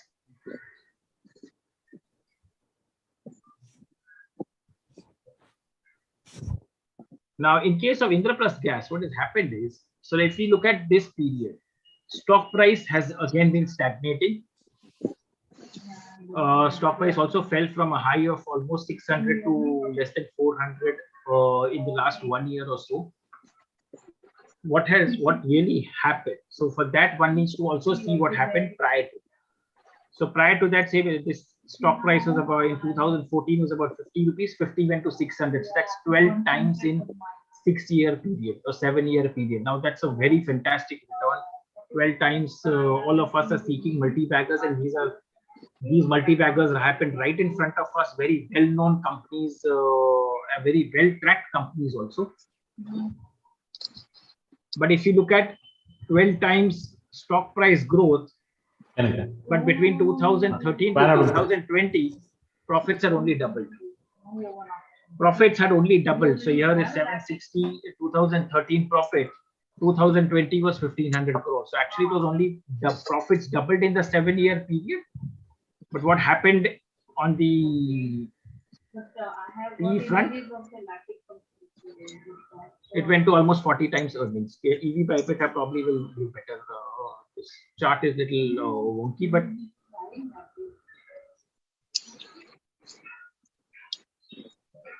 prior to 2016 is a little, I think there's a problem with the chart, but what has happened after that? It was almost 40 times earnings prior to COVID. Today it's less than 20 times earnings.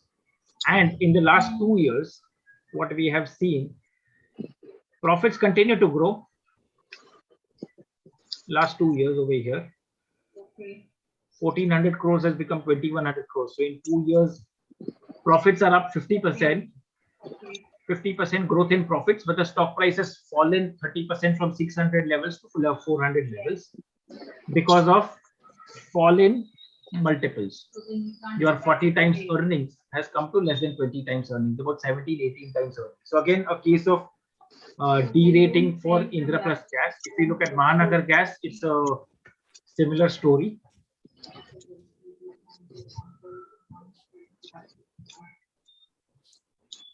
So in case of a Mahanagar Gas also, stock price was like 1,200 and it almost 1,200. Several times it went to 1,200, but and now it's maybe about 850. If we look at the is it because of the sector or? I'll come to that. Why is it? What is it about the sector? So even in this case, it was about 30 times earnings at the peak. At the low levels, it's like 10 times, 9 times earnings at the lowest side. And so this is a COVID low, but I'm saying even now, it's not that. So what we have seen again in the Indraprastha Gas or a Mahanagar Gas is that a massive de-rating happened. A massive de-rating happened where the multiples contracted significantly. In case of Indraprastha Gas, from about 40 times earnings to less than 20 times. In case of Mahanagar Gas, from almost 30 times earnings to almost 10 times earnings at the bottom, which is what led to a sharp fall in the stock price, although profits continued to grow. Profits continue to grow even now. Every quarter, these companies do report higher profit growth. It's a case of both companies being de-rated. The de-rating process still continues. I don't think the de-rating process is over. So at what point of time will Mahanagar Gas become attractive buy or at a takeoff phase. My sense is at about 10 times earnings, if it is at about 10 times earnings in case of Mahanagar Gas, and the dividend yield combined. I mean, look at the two together, like we look at it in Coal India or like we look at it in NMDC. The dividend, or even in case of ITC, the dividend yield in case of Coal India, ITC, NMDC was a trigger point for the stocks to bottom out. Even in case of Mahanagar Gas, we could see something similar. At some point of time, the dividend yield, this is a company that pays about 25 rupees dividend per year. Last year, I think was 25 rupees dividend. If the company, I mean, obviously with the growth in profits, the growth dividends will also grow. So say in 2 years, the expected dividend is going to be 35 rupees and the stock price is still 700-800, you have 4-5% dividend yield. Now 4-5% dividend yield is a reasonably attractive proposition, number one. Number two, it is also a level where the stock price probably can't fall much. It may probably bottom out at those kinds of levels of dividend yield of about 4 to 5%. I mean, I'm just giving some thumb rules based on experience, that at what level would something bottom out. So can we arrange that? So this is as far as Mahanagar Gas is concerned. If the idea about re-rating and de-rating is clear, then maybe we can move to the next topic of investment holding companies. I mean, I'll leave the judgment to the, I would say, the organizers as to how you would like to take it. Coming back to the presentation. Yeah, I'm just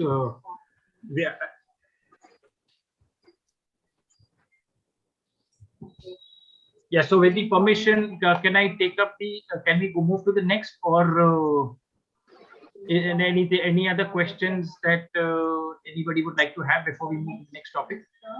So not possible because there is no supply. So here we have to show what were you saying on this for metallic? Yeah. Hello. Yeah, Vivek, you can go ahead. Yeah. Okay. So we begin the next topic. Investment in holding companies. Is the slide visible for everybody? Let's yeah. Start our late fabric in time. Yeah. Venugopal sir, sorry to disturb. Can you be on mute? I guess some disturbance in the background. Venugopal sir. Okay, sir. Okay. Yeah. Okay. So basically, a little background about investment in holding companies. So this is a very interesting set of companies because they are generally traded at prices which are far in excess of their cash flows. And cash flows we are referring to as dividends. I mean, because the investment holding companies primarily have their earnings, their profit and loss account is largely about dividends that they get from the investments. Yeah. But at the same time, they do not trade at prices anywhere close to the market value of the underlying assets. So typically, investment holding companies will have a portfolio of companies from which they get dividends. The market value of that portfolio will be a certain number, but the market price of the holding company will be a significant discount to the underlying value of the assets or the portfolio. The discounts could vary from a 30% discount to as high as 80-90% also. No issue, right? The discount to the underlying investment varies through these cycles. So just like markets fluctuate, even the discount factor over here fluctuates. Generally, in bull markets, the discount reduces to about 30 to 40%. In bear market, the discounts widen to 70 to 80% of the underlying investment value. This is again out of observation. There are no rules or no thumb rules or ऐसा कोई कानून नहीं होता है कि कितना discount होना चाहिए. It is just market perception as to what the discount factor will be. But they will certainly always be at a discount, number one, and the discount will vary from time to time. So let's take a hypothetical example and as to really how does one play the investment in holding companies. So see, there is this company which has underlying investments of 100. This is a table. So in a bear market, the value of the portfolio is 100 and the discount is 60%. So the value of the company will be at 40. The market cap of the company will be 40. In a bull market, that the portfolio of investment goes to 20. 100 becomes 200, assuming that portfolio of the companies that they have, portfolio of investments that they have has doubled in the bull market, and the discount factor 60% becomes 30%. So what you have is that the value of the company jumps from 40 to 140. So while the underlying investment values have doubled, the value of the company has gone to 50%. 2.5 times over there. So which means that instead of investing in the underlying companies, it makes sense to invest into holding companies. Holding company में you hope कि वो discount कम हो जाएगा और वो underlying portfolio value भी बढ़ेगा, so your returns from the holding and investment company are actually high. This is a real life example actually observed in a lot of companies. This is how it has played out. So in a bull cycle, the increase in market value of investments and narrowing discount factor gives returns which are significantly higher than underlying portfolio of the investment. But bear market where reverse also plays out. Reverse plays out in a bear market where the combination of fall in the market value of the investments and the widening of the discount factor leads to a much sharper correction in prices of investment and holding companies. Now, this is also observed very much in the markets. Otherwise, how will they come to know? Make sure they will go for the cheaper option. What you do is make a sample in the most cheaper option. There's a role of dividends in the investment and holding companies. So for holding companies, the dividends are not taxable. If dividends received from their subsidiaries is fully paid to the shareholders. Thus, all investment holding companies generally pay out entirely the dividends that they receive. Whatever dividends they receive, they pay out to the investors. So all those dividends are not taxed. So for us as investors, if we track the dividend payouts of the underlying companies, investment in the holding companies can be fairly rewarding. So I'll take an example of Vedanta. So Vedanta is an interesting company that it's an operating company also. It has its own business. And it is also the holding company of Hindustan Zinc. It is also the holding company of several other companies, but the only listed company is Hindustan Zinc that is the subsidiary of Vedanta. So the dividend yield of Vedanta is actually higher than Hindustan Zinc itself. So instead of investing in Hindustan Zinc, investing in Vedanta gives a higher yield. So for example, Hindustan Zinc trades at a dividend yield of about 7 to 8%. Pays out 20 rupees dividend and stock price is whatever 220, 230 Hindustan Zinc stock price. It gives about 8% dividend yield in case of Hindustan Zinc. The same 20 rupees which Vedanta receives and Vedanta pays to its shareholders, the dividend yield is more than 10%. Admin, can you please mute Venugopal? I think there's a disturbance because of him. Mute. So the point I'm trying to make is that investing in Vedanta for dividend yield is a more profitable proposition than investing in Hindustan Zinc for the same dividend that we are talking about. Of course, Vedanta pays out dividend from the other businesses for the profits of the other businesses besides Hindustan Zinc also. But this will generally hold true where the dividend yield of the holding company will be higher than the dividend yield of the underlying company.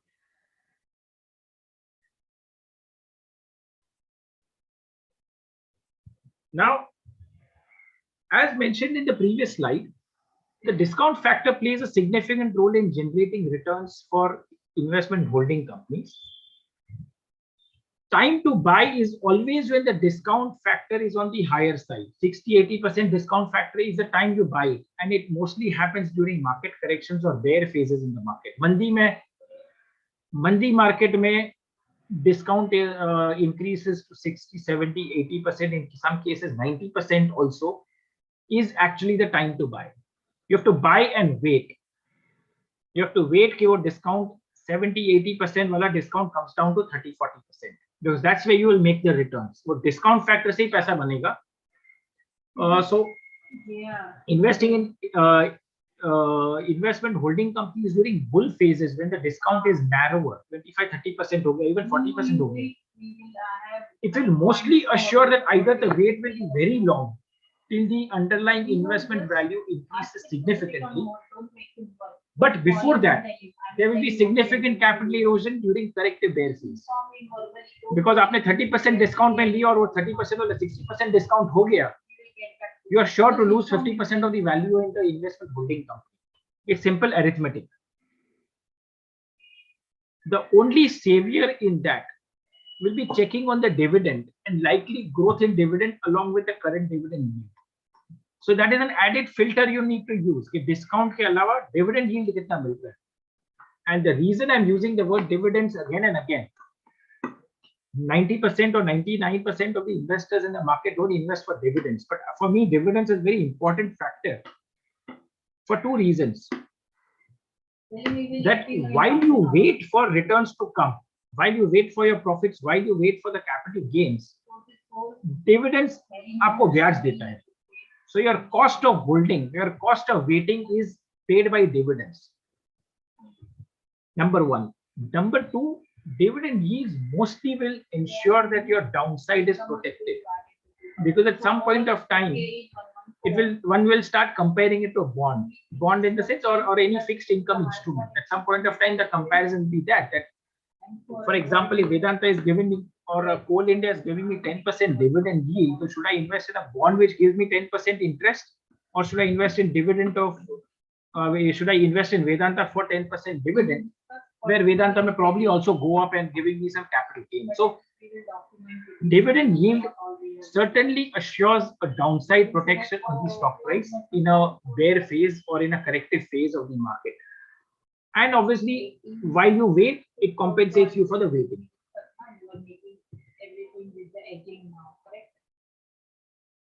So this is basically about brief about investment and holding companies. I have not mentioned any examples here, but we can discuss the examples by way of an interactive Q&A right now. Yeah, so with the permission of the organizers, I mean, we can.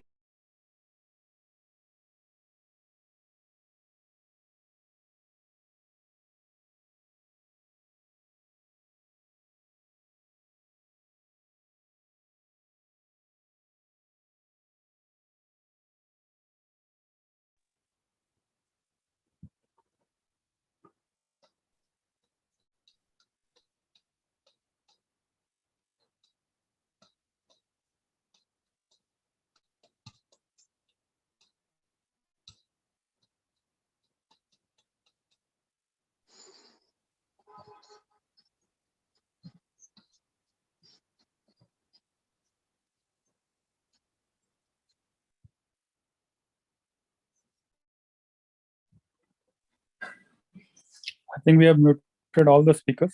Oh, sorry. No, I mean, okay. I've unmuted myself.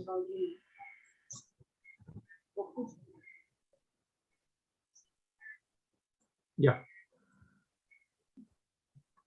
So no questions now.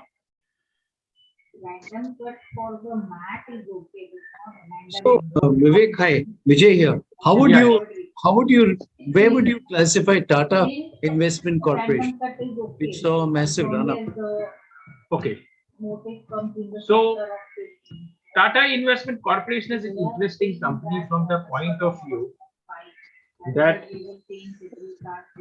it is, besides the holding company, investment holding company within the Tata Group, it also has a portfolio of investments other than Tata company. So it's like a mutual fund, number one. And obviously, in the current bull market, the value of those investments would have also gone up. Number one.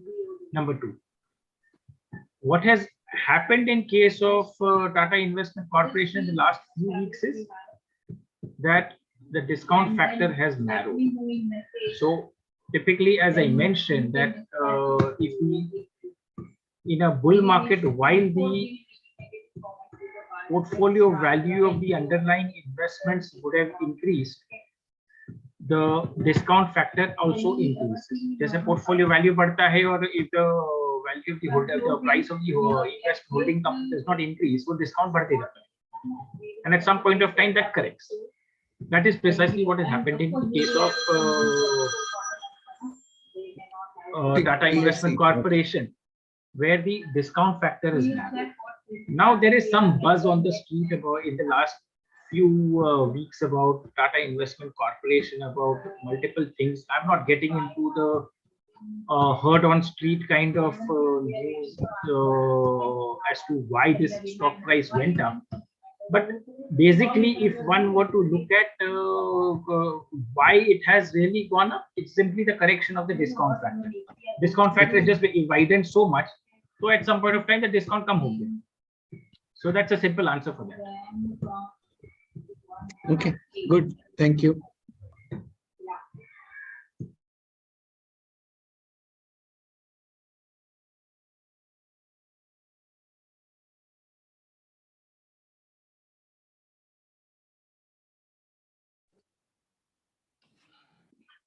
Vivek ji, can you also look at RPSG Venture?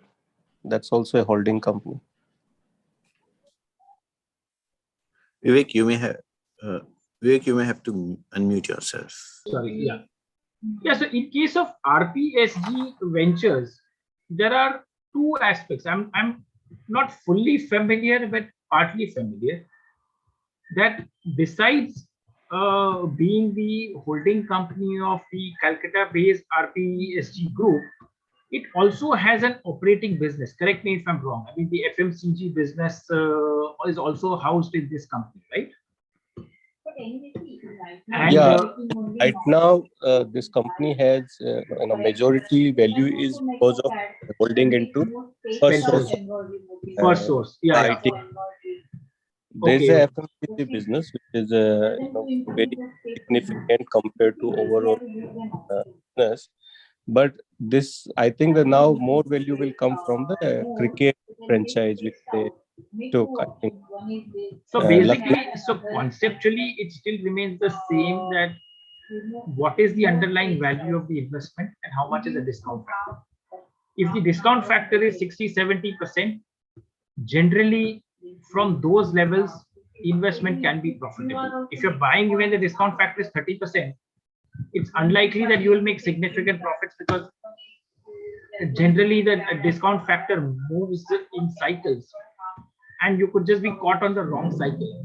That's a possibility, and that often happens, that buying when the discount factor is very low and us time pe discount बढ़ गया, so you may just have to wait for a much longer period, or there will be a serious price erosion in the interim.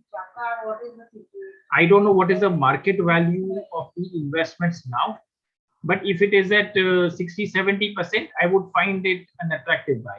I don't know what is the correct value now, but as I said, I'll check up on the value. If it is, I will buy only if it is more than 60-70%. Sure. Yeah. So actually to comment based on non-metallic. So your also will be.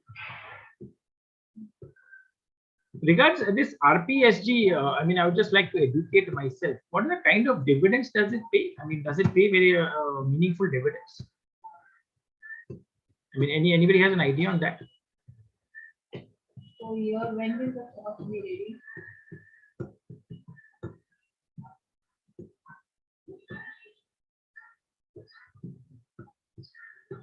Sorry.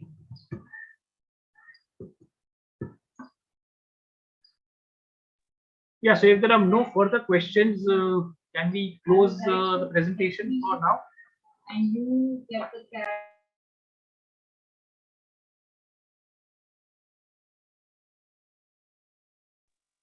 It has been a wonderful session. All the issues, the themes has been taken up. All questions on chat also have been taken up. Anybody else, last few minutes, feel free to raise your hands, put on your video and speak, or still any doubts, any issues, please put on chat so we can, before we close.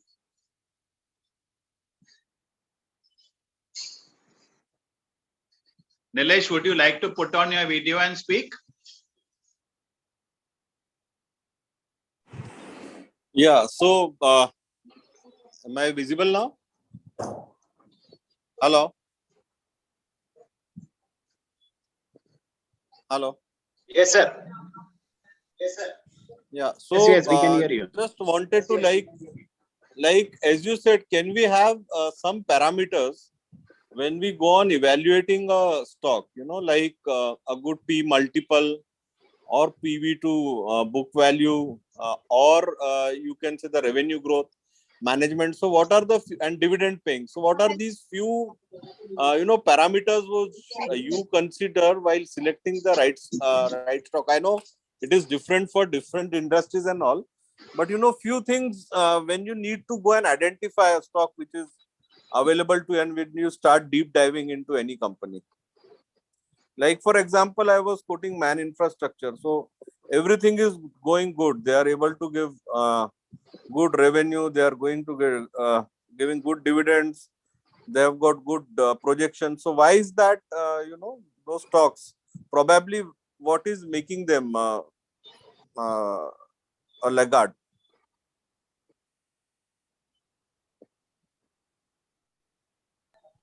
Okay, so I'll sorry, somebody else is also responding. Okay, so I'm just answering the question from that what will I be looking at? So I will be looking at that slide if you were to revisit that slide. Growth rates, quality of growth rates, cash flows, return on capital, return on equity, whether the margins are expanding, margins are growing, or there is pressure on margins as far as underlying business is concerned. Dividend payouts, reinvestment rate in terms of how much of the earnings are being reinvested or plowed back for future growth. All of those things give a fair idea about the quality of the management, number one, and the quality of the business itself. Sometimes even if the management is very good, the underlying business itself is such that you can't earn high margins or you can't earn high return on capital and return on equity. But that apart, if the valuations are ridiculously cheap, sometimes what happens is even a company which is a mediocre company, there's no harm in investing in a mediocre company if the valuation is very cheap. And you do get very cheap valuations. I'll come back to Coal India, and a disclosure that I have Coal India in my personal portfolio purchased at 180. And I bought it at 180 simply because there was a 10% dividend yield right in front. And the international coal prices are also on an upcycle. So a mediocre company from a PSU, nothing really so positive for 10 years in the company, but at a price, it was an attractive investment opportunity. It is an attractive investment opportunity even at 230. It has gone up 20% or 25% from the time that I bought it few months ago. I bought it last year, actually, not few months ago, almost a year ago. But even now, because current year dividend is going to be about 20-22 rupees, so you're still getting about 9-10% dividend yield. And so long as the dividend yield stays, Coal India will remain an attractive story. It will remain only a dividend yield story with maybe some potential of an upside growth.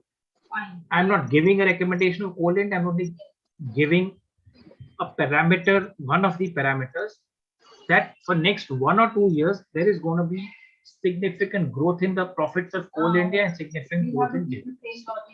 On the other hand, I could look at companies like an ITC or all the commodity companies. Take any commodity company, steel or metals or non-metals, most commodities including chemicals.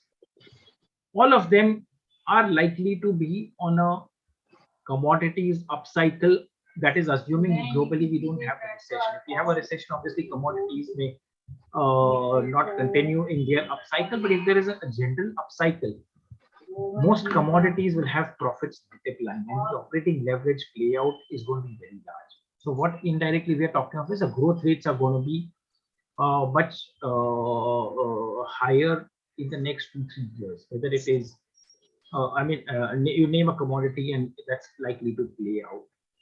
Otherwise, one should stick with secular growth stories in the FMCG and the pharma space, IT space, TCS, Infosys. You will continue to get about 12 to 15% growth rates, and at a certain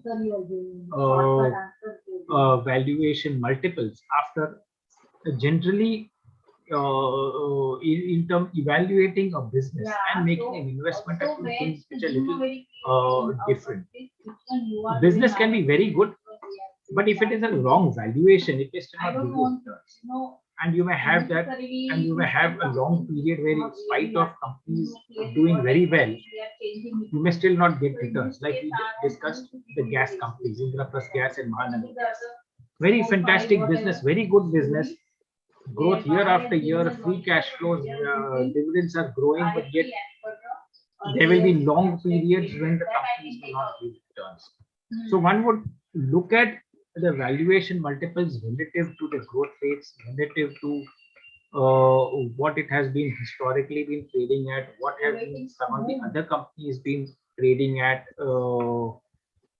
and make those fair amount of comparisons. You can actually even tabulate it. I mean, you can create a table in terms of growth rates, return on capital, return on equity, cash flows, dividend payouts, and put all the multiples on in the first column and have multiple columns of different companies and see which company fits in where. I'm sure more companies that you evaluate, you will find a lot more.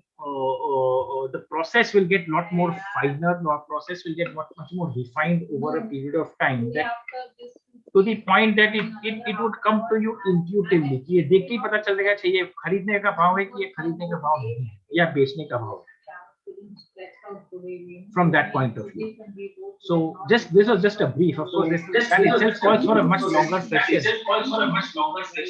I mean, yeah, sir, it was really helpful.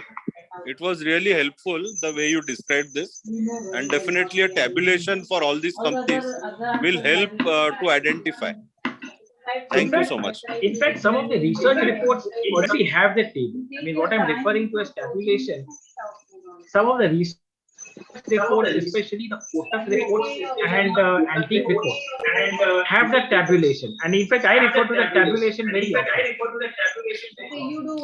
So, but that is for a particular industry. If you want to compare companies from different sector, no, so that is what like I'm saying. One from pharma, one from banking. So बराबर है. तो आप कोटक का report देखोगे. If you look at the Kotak report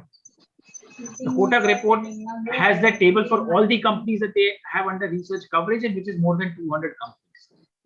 Antique के report में they have the tabulation of all the companies that they have under the research coverage. It's almost 400 companies. तो 400 company का आपको tabulation ready-made मिल रहा है, is like a very good universe. I would say that is universe, and I would say that is. I mean, 400 के अलावा और कितना company आपको ढूंढना है? 400 के अलावा और कितना कंपनी आपको ढूंढना है? नहीं बस बहुत हो गया. So I'll definitely get those reports and do.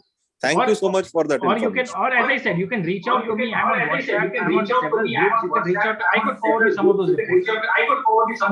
Okay, sure, sir. I'll do that.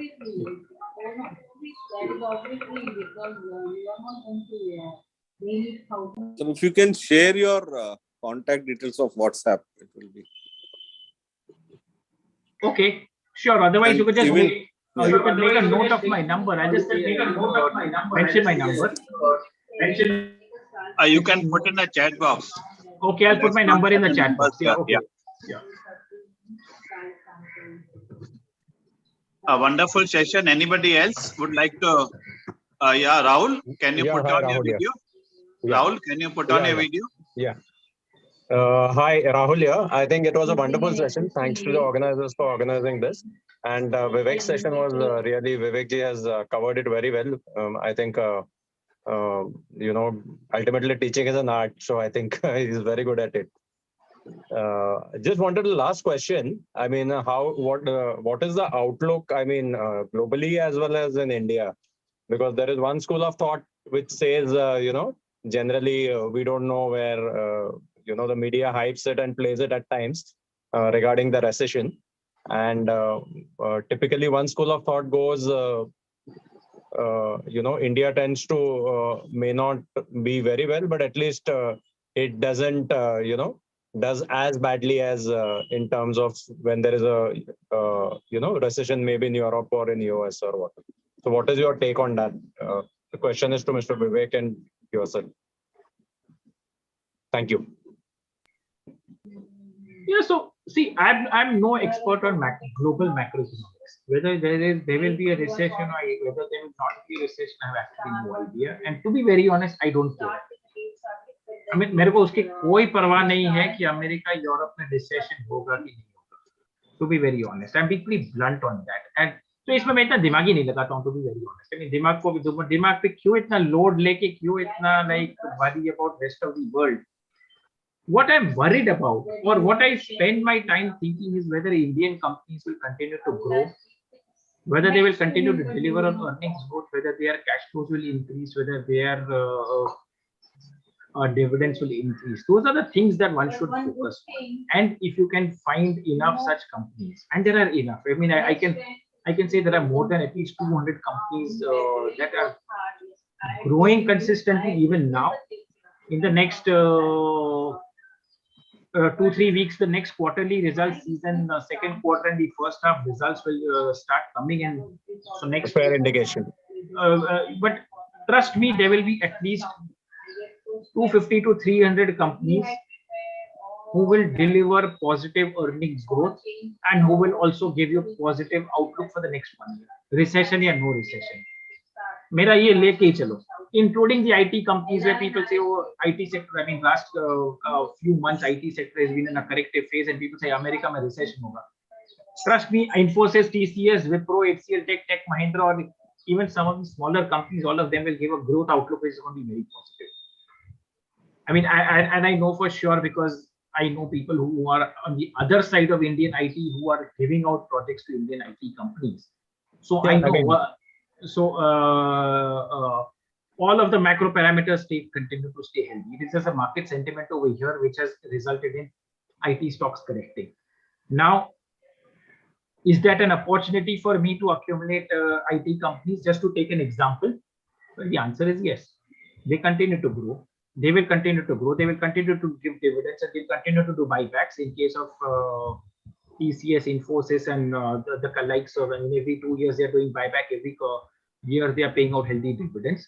So as long as that parameter is in place, I'm not so much worried कि the recession होगा कि नहीं होगा. Worst case क्या? I mean, the 20% growth rate may come down to 15% for 1 year. 15% is still a very high growth rate when you look at anywhere else in the world. Where in the world do you have your largest companies growing at 16%? So probably, I mean, this is more of the technical side of FIs who enter or exit. Exactly, it is a technical side of it is nothing to do more or less with companies or their growth prospects or the future. It's more what you're saying is what they have to forcibly do due to requirements in their home markets or whatever. I mean, exactly. Exactly. So let me take an example. We discussed HDFC Bank, where that HDFC Bank has not delivered returns in spite of the company having delivered profit growth and everything, so on and so forth. And same has happened in TCS and Infosys. So I'm taking 3 examples. I could take a couple of more examples, but these 3 are good enough. So there was an interesting piece of statistic that 60% of India's foreign holdings are in the top 10 stocks. And the top 10 stocks are which? HDFC Bank, HDFC, TCS, Infosys, Bharti Airtel, ICICI, and maybe a couple of more. ये 10 company में India का 60% foreign investment has come over the last. Skewed, that is why the index and the. So now last 1 year, last 8 महीना छोड़ दो. उसके पहले we had $30 billion of selling in the last 1 year. Very famous number. Everybody knows that number. तो 30 billion का जब माल बेचा तो बेचा क्या? So obviously the large holdings would have got sold, right? So obviously the selling pressure would come in the Nifty stocks, the HDFC Bank and TCS and Infosys. उसी में तो बेचा ना. बड़ा माल कहाँ बेचेंगे? बड़ा माल का छोटे कंपनी में तो बेचेगा नहीं. No, I didn't get you. Sorry. So foreign outflow, FII outflow happened also in the large companies. Now inflows are back, and you are seeing that reaction in the market. So I'm not so much bothered about all of those things happening in the short term. I will rather look at it as an opportunity that if the market is falling, it is an opportunity for you and me to buy. Come to think of it, I'm being a little contrarian, and I'm talking what Warren Buffett has also mentioned. All through our life, month after month, we are going to be earning and generating savings, right? Which means every month we need to invest our savings somewhere or the other. कहीं तो पैसा लगाना है ना, saving किया है तो कमाए हैं, सेविंग किया है तो कहीं तो इन्वेस्ट करना ही है. So obviously it is in my interest, it is in your interest, it is in everybody's interest that actually the market corrects so that we can deploy more money at lower levels. So TCS, if it is at 3,100 today, 2,500 होता है तो मेरे को तो खुशी होगी कि मैं और ले लूंगा TCS. Infosys 1,300 रुपया तो मेरे को तो अगर 1,000 रुपया आ जाए तो मैं और Infosys दे दूं. Or so on and so forth. I mean, I could say that for any company. कि SBI क्यों ना 400 आ जाए तो मैं SBI 400 में ले लूं. So, in fact, these things will keep happening. Just like season की गर्मी की season आती है, सर्दी की season आती है, बारिश आती है. अरे मार्केट में भी वो cycles आते हैं, मार्केट में भी seasons आते हैं. But उसका मतलब ये नहीं कि we stop investing and we change our view for our country. I don't think that growth rate is a problem at all as far as India is concerned. The problem only will be that whether the growth is fast growth rate where we grow at 8-9% or we grow at 6%. Problem वही उसी में है. That is at the macro level. Obviously, I mean. Exactly, that's what I'm saying. Fair enough. I mean, point taken. I mean, it's a question of how relatively we'll go compared to the others. So relatively, economic growth rate, we are the fastest now. We are the fastest. Even at 6-7%, we are the fastest. Number one. Corporate earnings growth, we are definitely the fastest. Corporate earnings growth is about 13-14%. Nowhere in the world is the corporate earnings growth at 13-14%. Maybe USA, but again, USA is a skewed market again. That you remove the top 5 companies or top 10 companies, which all tech companies, Google, Alphabet, Microsoft, Amazon, वो सब निकाल दो. So rest of corporate India is not even, rest of corporate America is not even growing at 10%. Actually speaking. So that also I read in one of the international reports. So if one would want to look at wide range of companies, wide range of sectors, India still has enough opportunity, enough companies that will continue to grow. If I were to leave you with, leave all the participants with some themes, I think anything to do with government spending, whether it is infrastructure, whether it is in defense, whether it is in railways, are going to do well, because everywhere when people talk of recession, what is fundamentally the problem everybody is talking of? Is sale नहीं हो रहा है, right? Sales नहीं हो रहा है, रोकड़ी नहीं हो रही है. To speak in common, I mean, to speak in business language. Here you have a customer who's government of India who's assuring the next 10 साल में there will be enough spending on railways, there will be enough spending on defense. तो फिर मुझे Hindustan aeronautics या Bharat electronics खरीदने में मेरे को कोई हर्ज है ही नहीं. Because government of India is going to continue to place orders and continue to increase the spending. Whether it is a railway companies like RITES or IRFC or IRCON or Rail Vikas Nigam or any of those railway companies, or whether it's a defense companies, or whether it is a mining companies like Coal India and NMDC. If globally world is going to be short on commodities, there's going to be shortage of commodities. India is a Bhagwan ki dein hai ki we have enough natural resources.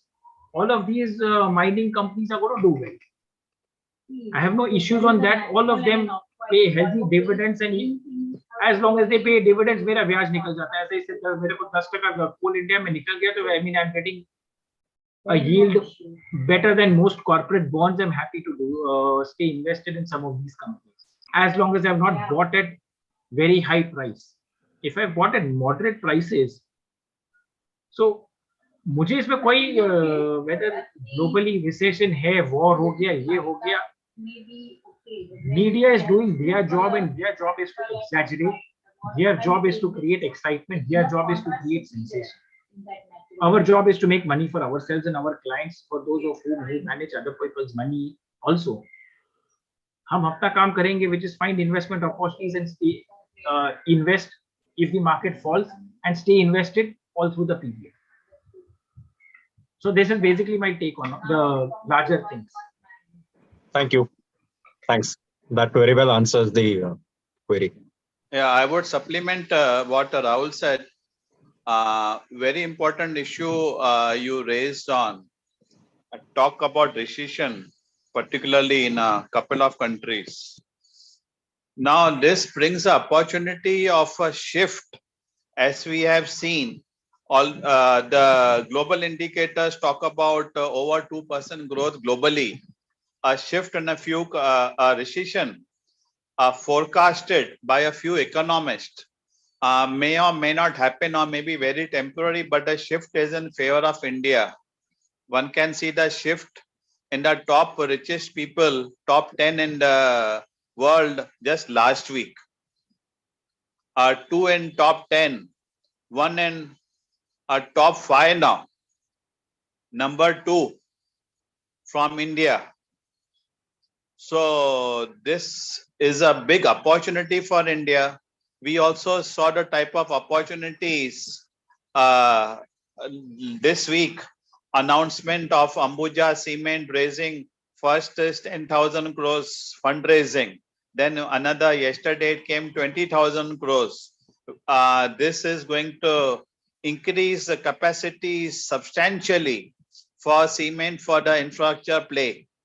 So opportunity is there. So if there is a recession in a country or two, maybe for a quarter or two, use it as opportunity for shifting your allocations to different companies and sectors, and be watchful about the sectors which are impacted deeply by demand from consuming countries which are going through temporary recession.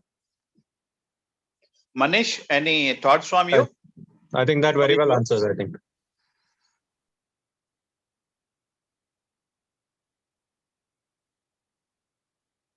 Manish sir, you are on mute. In between, I was not there for half an hour because some meeting was there in the society. But what I say, agreed, whatever you people are discussing, I fully agree with you. There will be a lot of growth is coming in India.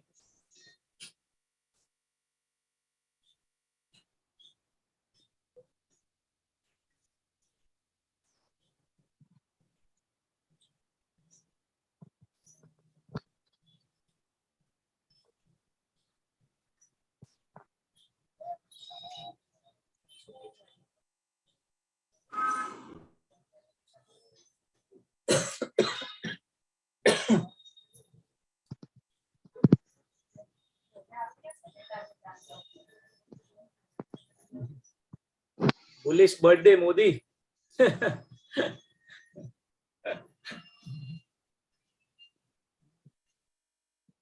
Great welcome to Chitas today, huh? Oh, right?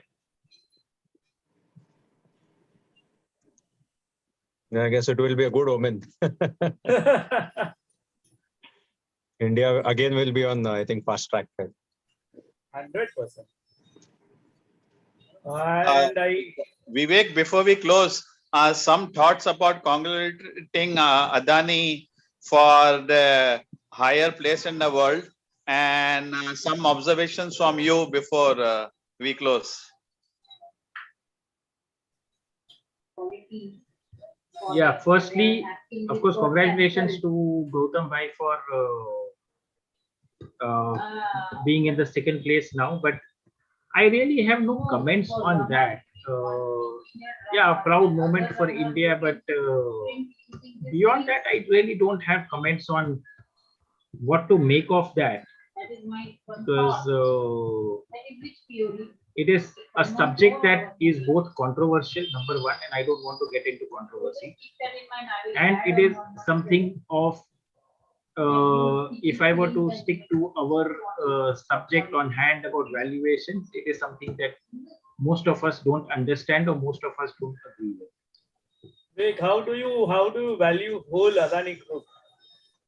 Like I let us have a informal talk. Like people say that he has the highest debt. The Adani Group has the highest debt, and something goes wrong, the whole banking system will be collapsed. This kind of messages, even I am seeing it. You must be seeing it, but do you feel it will happen like that? Can it's such how this probability? Very low probability. Very low probability. Number one. Number two, if you see Adani's debt, 5-6 companies in the, I think the problem is there only in Adani Electricity or Adani Power, rather, correct? Where debts are 10 times than the net worth. Rather, net worth is 0 right now, I think. Second thing, Adani is into a core group industry business, like industrial products. It has nothing with a FMCG, where suppose like there is a drought, then people will not buy biscuits or will not buy such things. Third thing, if you compare Adani's debt, Adani's group debt with only 3 companies of Tata, Tata Power, Tata Motor and Tata Steel, they have more debt probably compared to Adani. See, one is this debt number. Everybody talks of the debt number in absolute terms. 2 lakh crore debt hai, 3 lakh crore debt hai, whatever the number. I don't even remember the exact number, and I don't quite honestly care about the number. Like Adani has 2.5 lakh crore ka debt hai Adani ke paas. Okay, 2.5 lakh crore ka debt hai. One is one has to look at the profile of debt. Debt cannot be looked at in isolation. Number one, the absolute number. Yes. Let me take 2 examples, and I'll convey this with a simplistic example. Assuming one of us has a debt of 1 crore housing loan liya, 1 crore ka ghar liya, 1 crore ka housing loan outstanding aur kamai hai 10 lakh rupees, salary of 10 lakh rupees and 1 crore of debt. Okay. Another friend of ours has personal debt. He has taken a bigger housing loan and he has got 5 crores debt. Do you say that 5 crore wale ka financial situation is much worse? Does it mean that assuming कि उसके 5 करोड़ के date के सामने का साल का उसका करोड़ रुपया कमाई है, who is better? 5 crore debt लेके he can afford to pay the debt because he earns 1 crore rupees. Correct. So somebody else earns only 10 lakh rupees and has got 1 crore debt. So what we are talking of is debt is 10 times his earnings versus debt is 5 times earnings of the other guy. So the other person, in spite of having higher absolute debt, has got more manageable number in terms of debt because his earnings are higher. So basically, a debt repayment capacity should be better than others. Exactly. So in banking parlance, you can sit with a banker. So in banking parlance, it is called debt service ability, DSR. Yes. Debt service ratio is what exactly they call. A banker will call debt service ratio. Yes. So in case of Adani, whether it's 2 lakh crores or 2.5 lakh crores debt is a meaningless number unless you also correspondingly look at what is the EBITDA. Yes. What is the operating margin basically? What operating profit, absolute operating profit kitna kamata hai? Perfect. Or what is the EBITDA? Perfect. Now, so in spite of having higher debt, Adani has got businesses which earn enough cash profit to repay the debt or to service the debt. Repay the debt, shayad repay kabhi nahi hoga, but at least they can keep servicing the debt. Correct. आपको तकलीफ किस चीज से है कि 2 लाख करोड़ का outstanding से तकलीफ है कि रीपेमेंट नहीं होगा उससे तकलीफ है? If your concern is that repayment नहीं होगा तो repayment capacity तो उसके पास है because the businesses are generating profit. Perfect. I absolutely what you say. I believe what you say, and I am agreed because you know, I also follow market fundamentally. So people, some friends we discuss sometimes like when Tata Motors was, you know, DVR was 50 rupees, people tell kharid lo, fir to bahut chala Tata Motors. But if you see, like before some days, somebody came to me with the news that Tata Motors ka jo debt hai na, that will be taken over by Tata Sons. And why would Tata Sons take over the debt? I same question I did ask. Second thing, मैं उसको एक ही चीज पूछा, sir accounting करते हैं, अगर date Tata का Motors से निकल जाएगा, क्रेडिट निकल जाएगी, तो उसकी जगह पे दूसरी क्रेडिट क्या आएगी? Is that income? So this kind of, you know, it's a informal discussion. मतलब कोई लाता है ना कि भाई, मतलब that fellow came to me कि Tata Motors will cross 1,000 if such things happens. If you say Tata Motors का आज का डेट है 1,50,000 crore, and we know Tata Motors is not making any profits, and I don't see another 2 years it will make profits unless something really good happens actually, because we know this industry, auto industry is very operating margin is only 5%, I believe. Another Tata Motors का problem है, कभी जेगियर का problem होता है, कभी China का production का problem होता है, so every year they make a loss. It's at least 3 to 4 years they are continuously making losses. So I was comparing these two companies and I wanted to this opinion from somebody. So that is precisely what I'm saying. Yes. That the debt repayment capacity of Adani is better than Tata Motors actually speaking. Correct. Only the name is different, of course. But आपको Tata Motors के date के साथ तकलीफ नहीं है, आपको अडानी के date के साथ तकलीफ है. Matter of perception, basically. It's a matter of perspective. I know these are all more political perspective than the investment perspective. That's right. One has also got to understand that there is a political motive. That all of these stories are planted by opposition parties targeting Modi for whatever reason. But then they forget actually Adani and Ambani have made more progress when Modi was not there. No, so even today, last week there was a news item. Adani is going to invest in. So there was an MOU signed with government of West Bengal, Mamata Banerjee. उसका एक photo भी आया WhatsApp पे घूम रहा था. So Adani is setting up a power plant in West Bengal, and the project has been awarded by Mamata Banerjee. Mamata Banerjee तो मुझे तो नहीं लगता कि वो बीजेपी से है.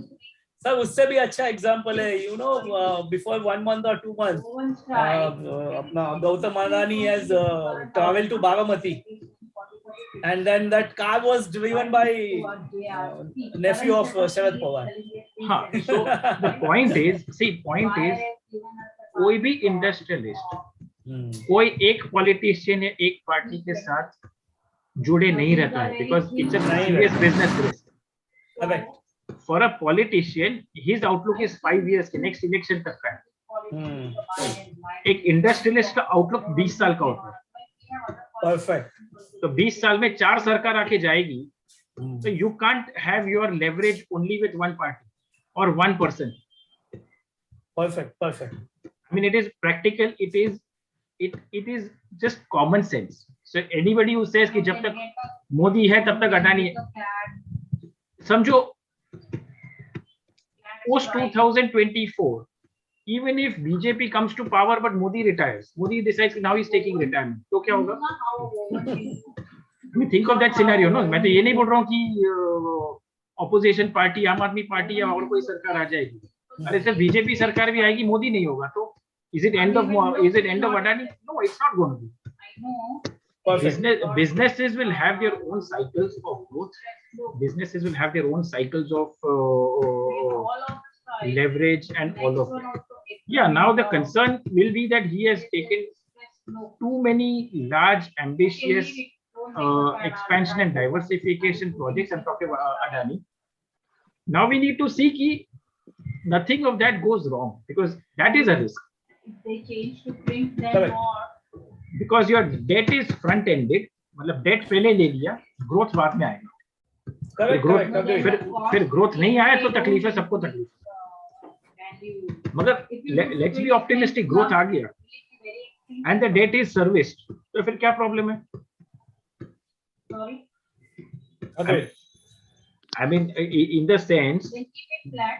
anybody who raises doubts on Adani's debt, then should look at Reliance balance sheet. पिछले 30 साल का Reliance का balance sheet देख लो, कोई भी एक साल debt free था क्या? Reliance always had huge amounts of debt on the balance sheet. Huge amount of debt.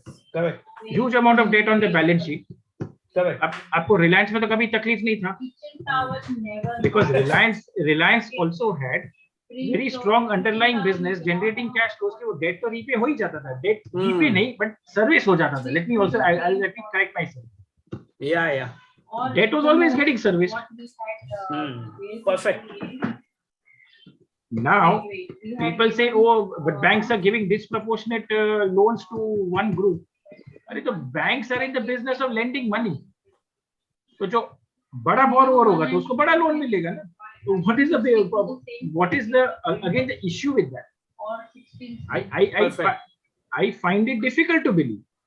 If we say that banks have given big loans to Adani, the banks want borrowers who are going to borrow 20,000 crores, 50,000 crores. No. Bank lend नहीं करेगा तो कमाएगा कैसे? कैसा कमाएगा? बराबर एकदम सही बोला आपने sir. So bank is also looking for large borrowers whereby they can deploy that money. Exactly.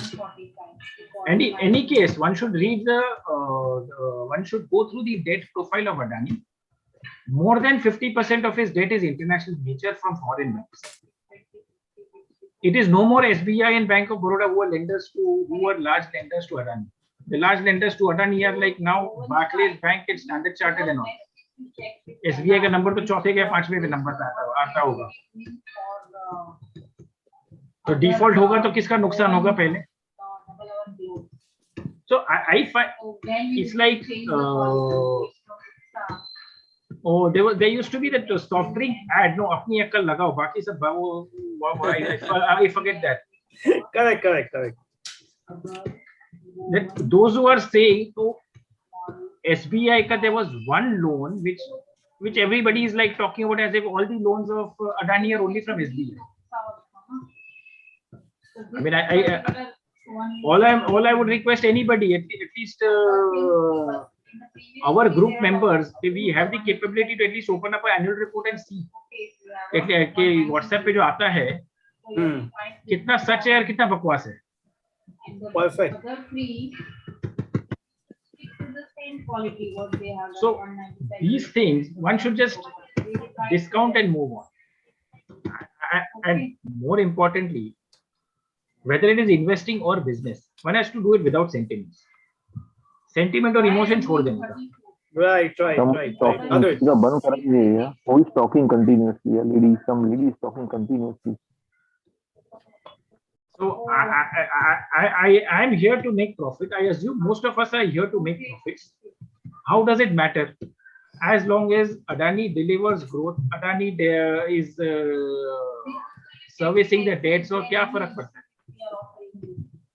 Perfect. Most people who forward such messages on WhatsApp and all, I can guarantee you, उसका ₹1 Adani में लगा नहीं होगा. He has got zero. He has got zero stake in the whole game. Good. Good analysis, Vivek. I think we have to close today's session. Sure. Okay. Thank you everybody for the patient hearing. Thank you to you also. Yeah. Okay. Manoj, your remarks, Manoj, concluding remarks. Thank you, everybody. Thank you, everyone. Have a good day. Have a nice weekend. Yeah. Thank you.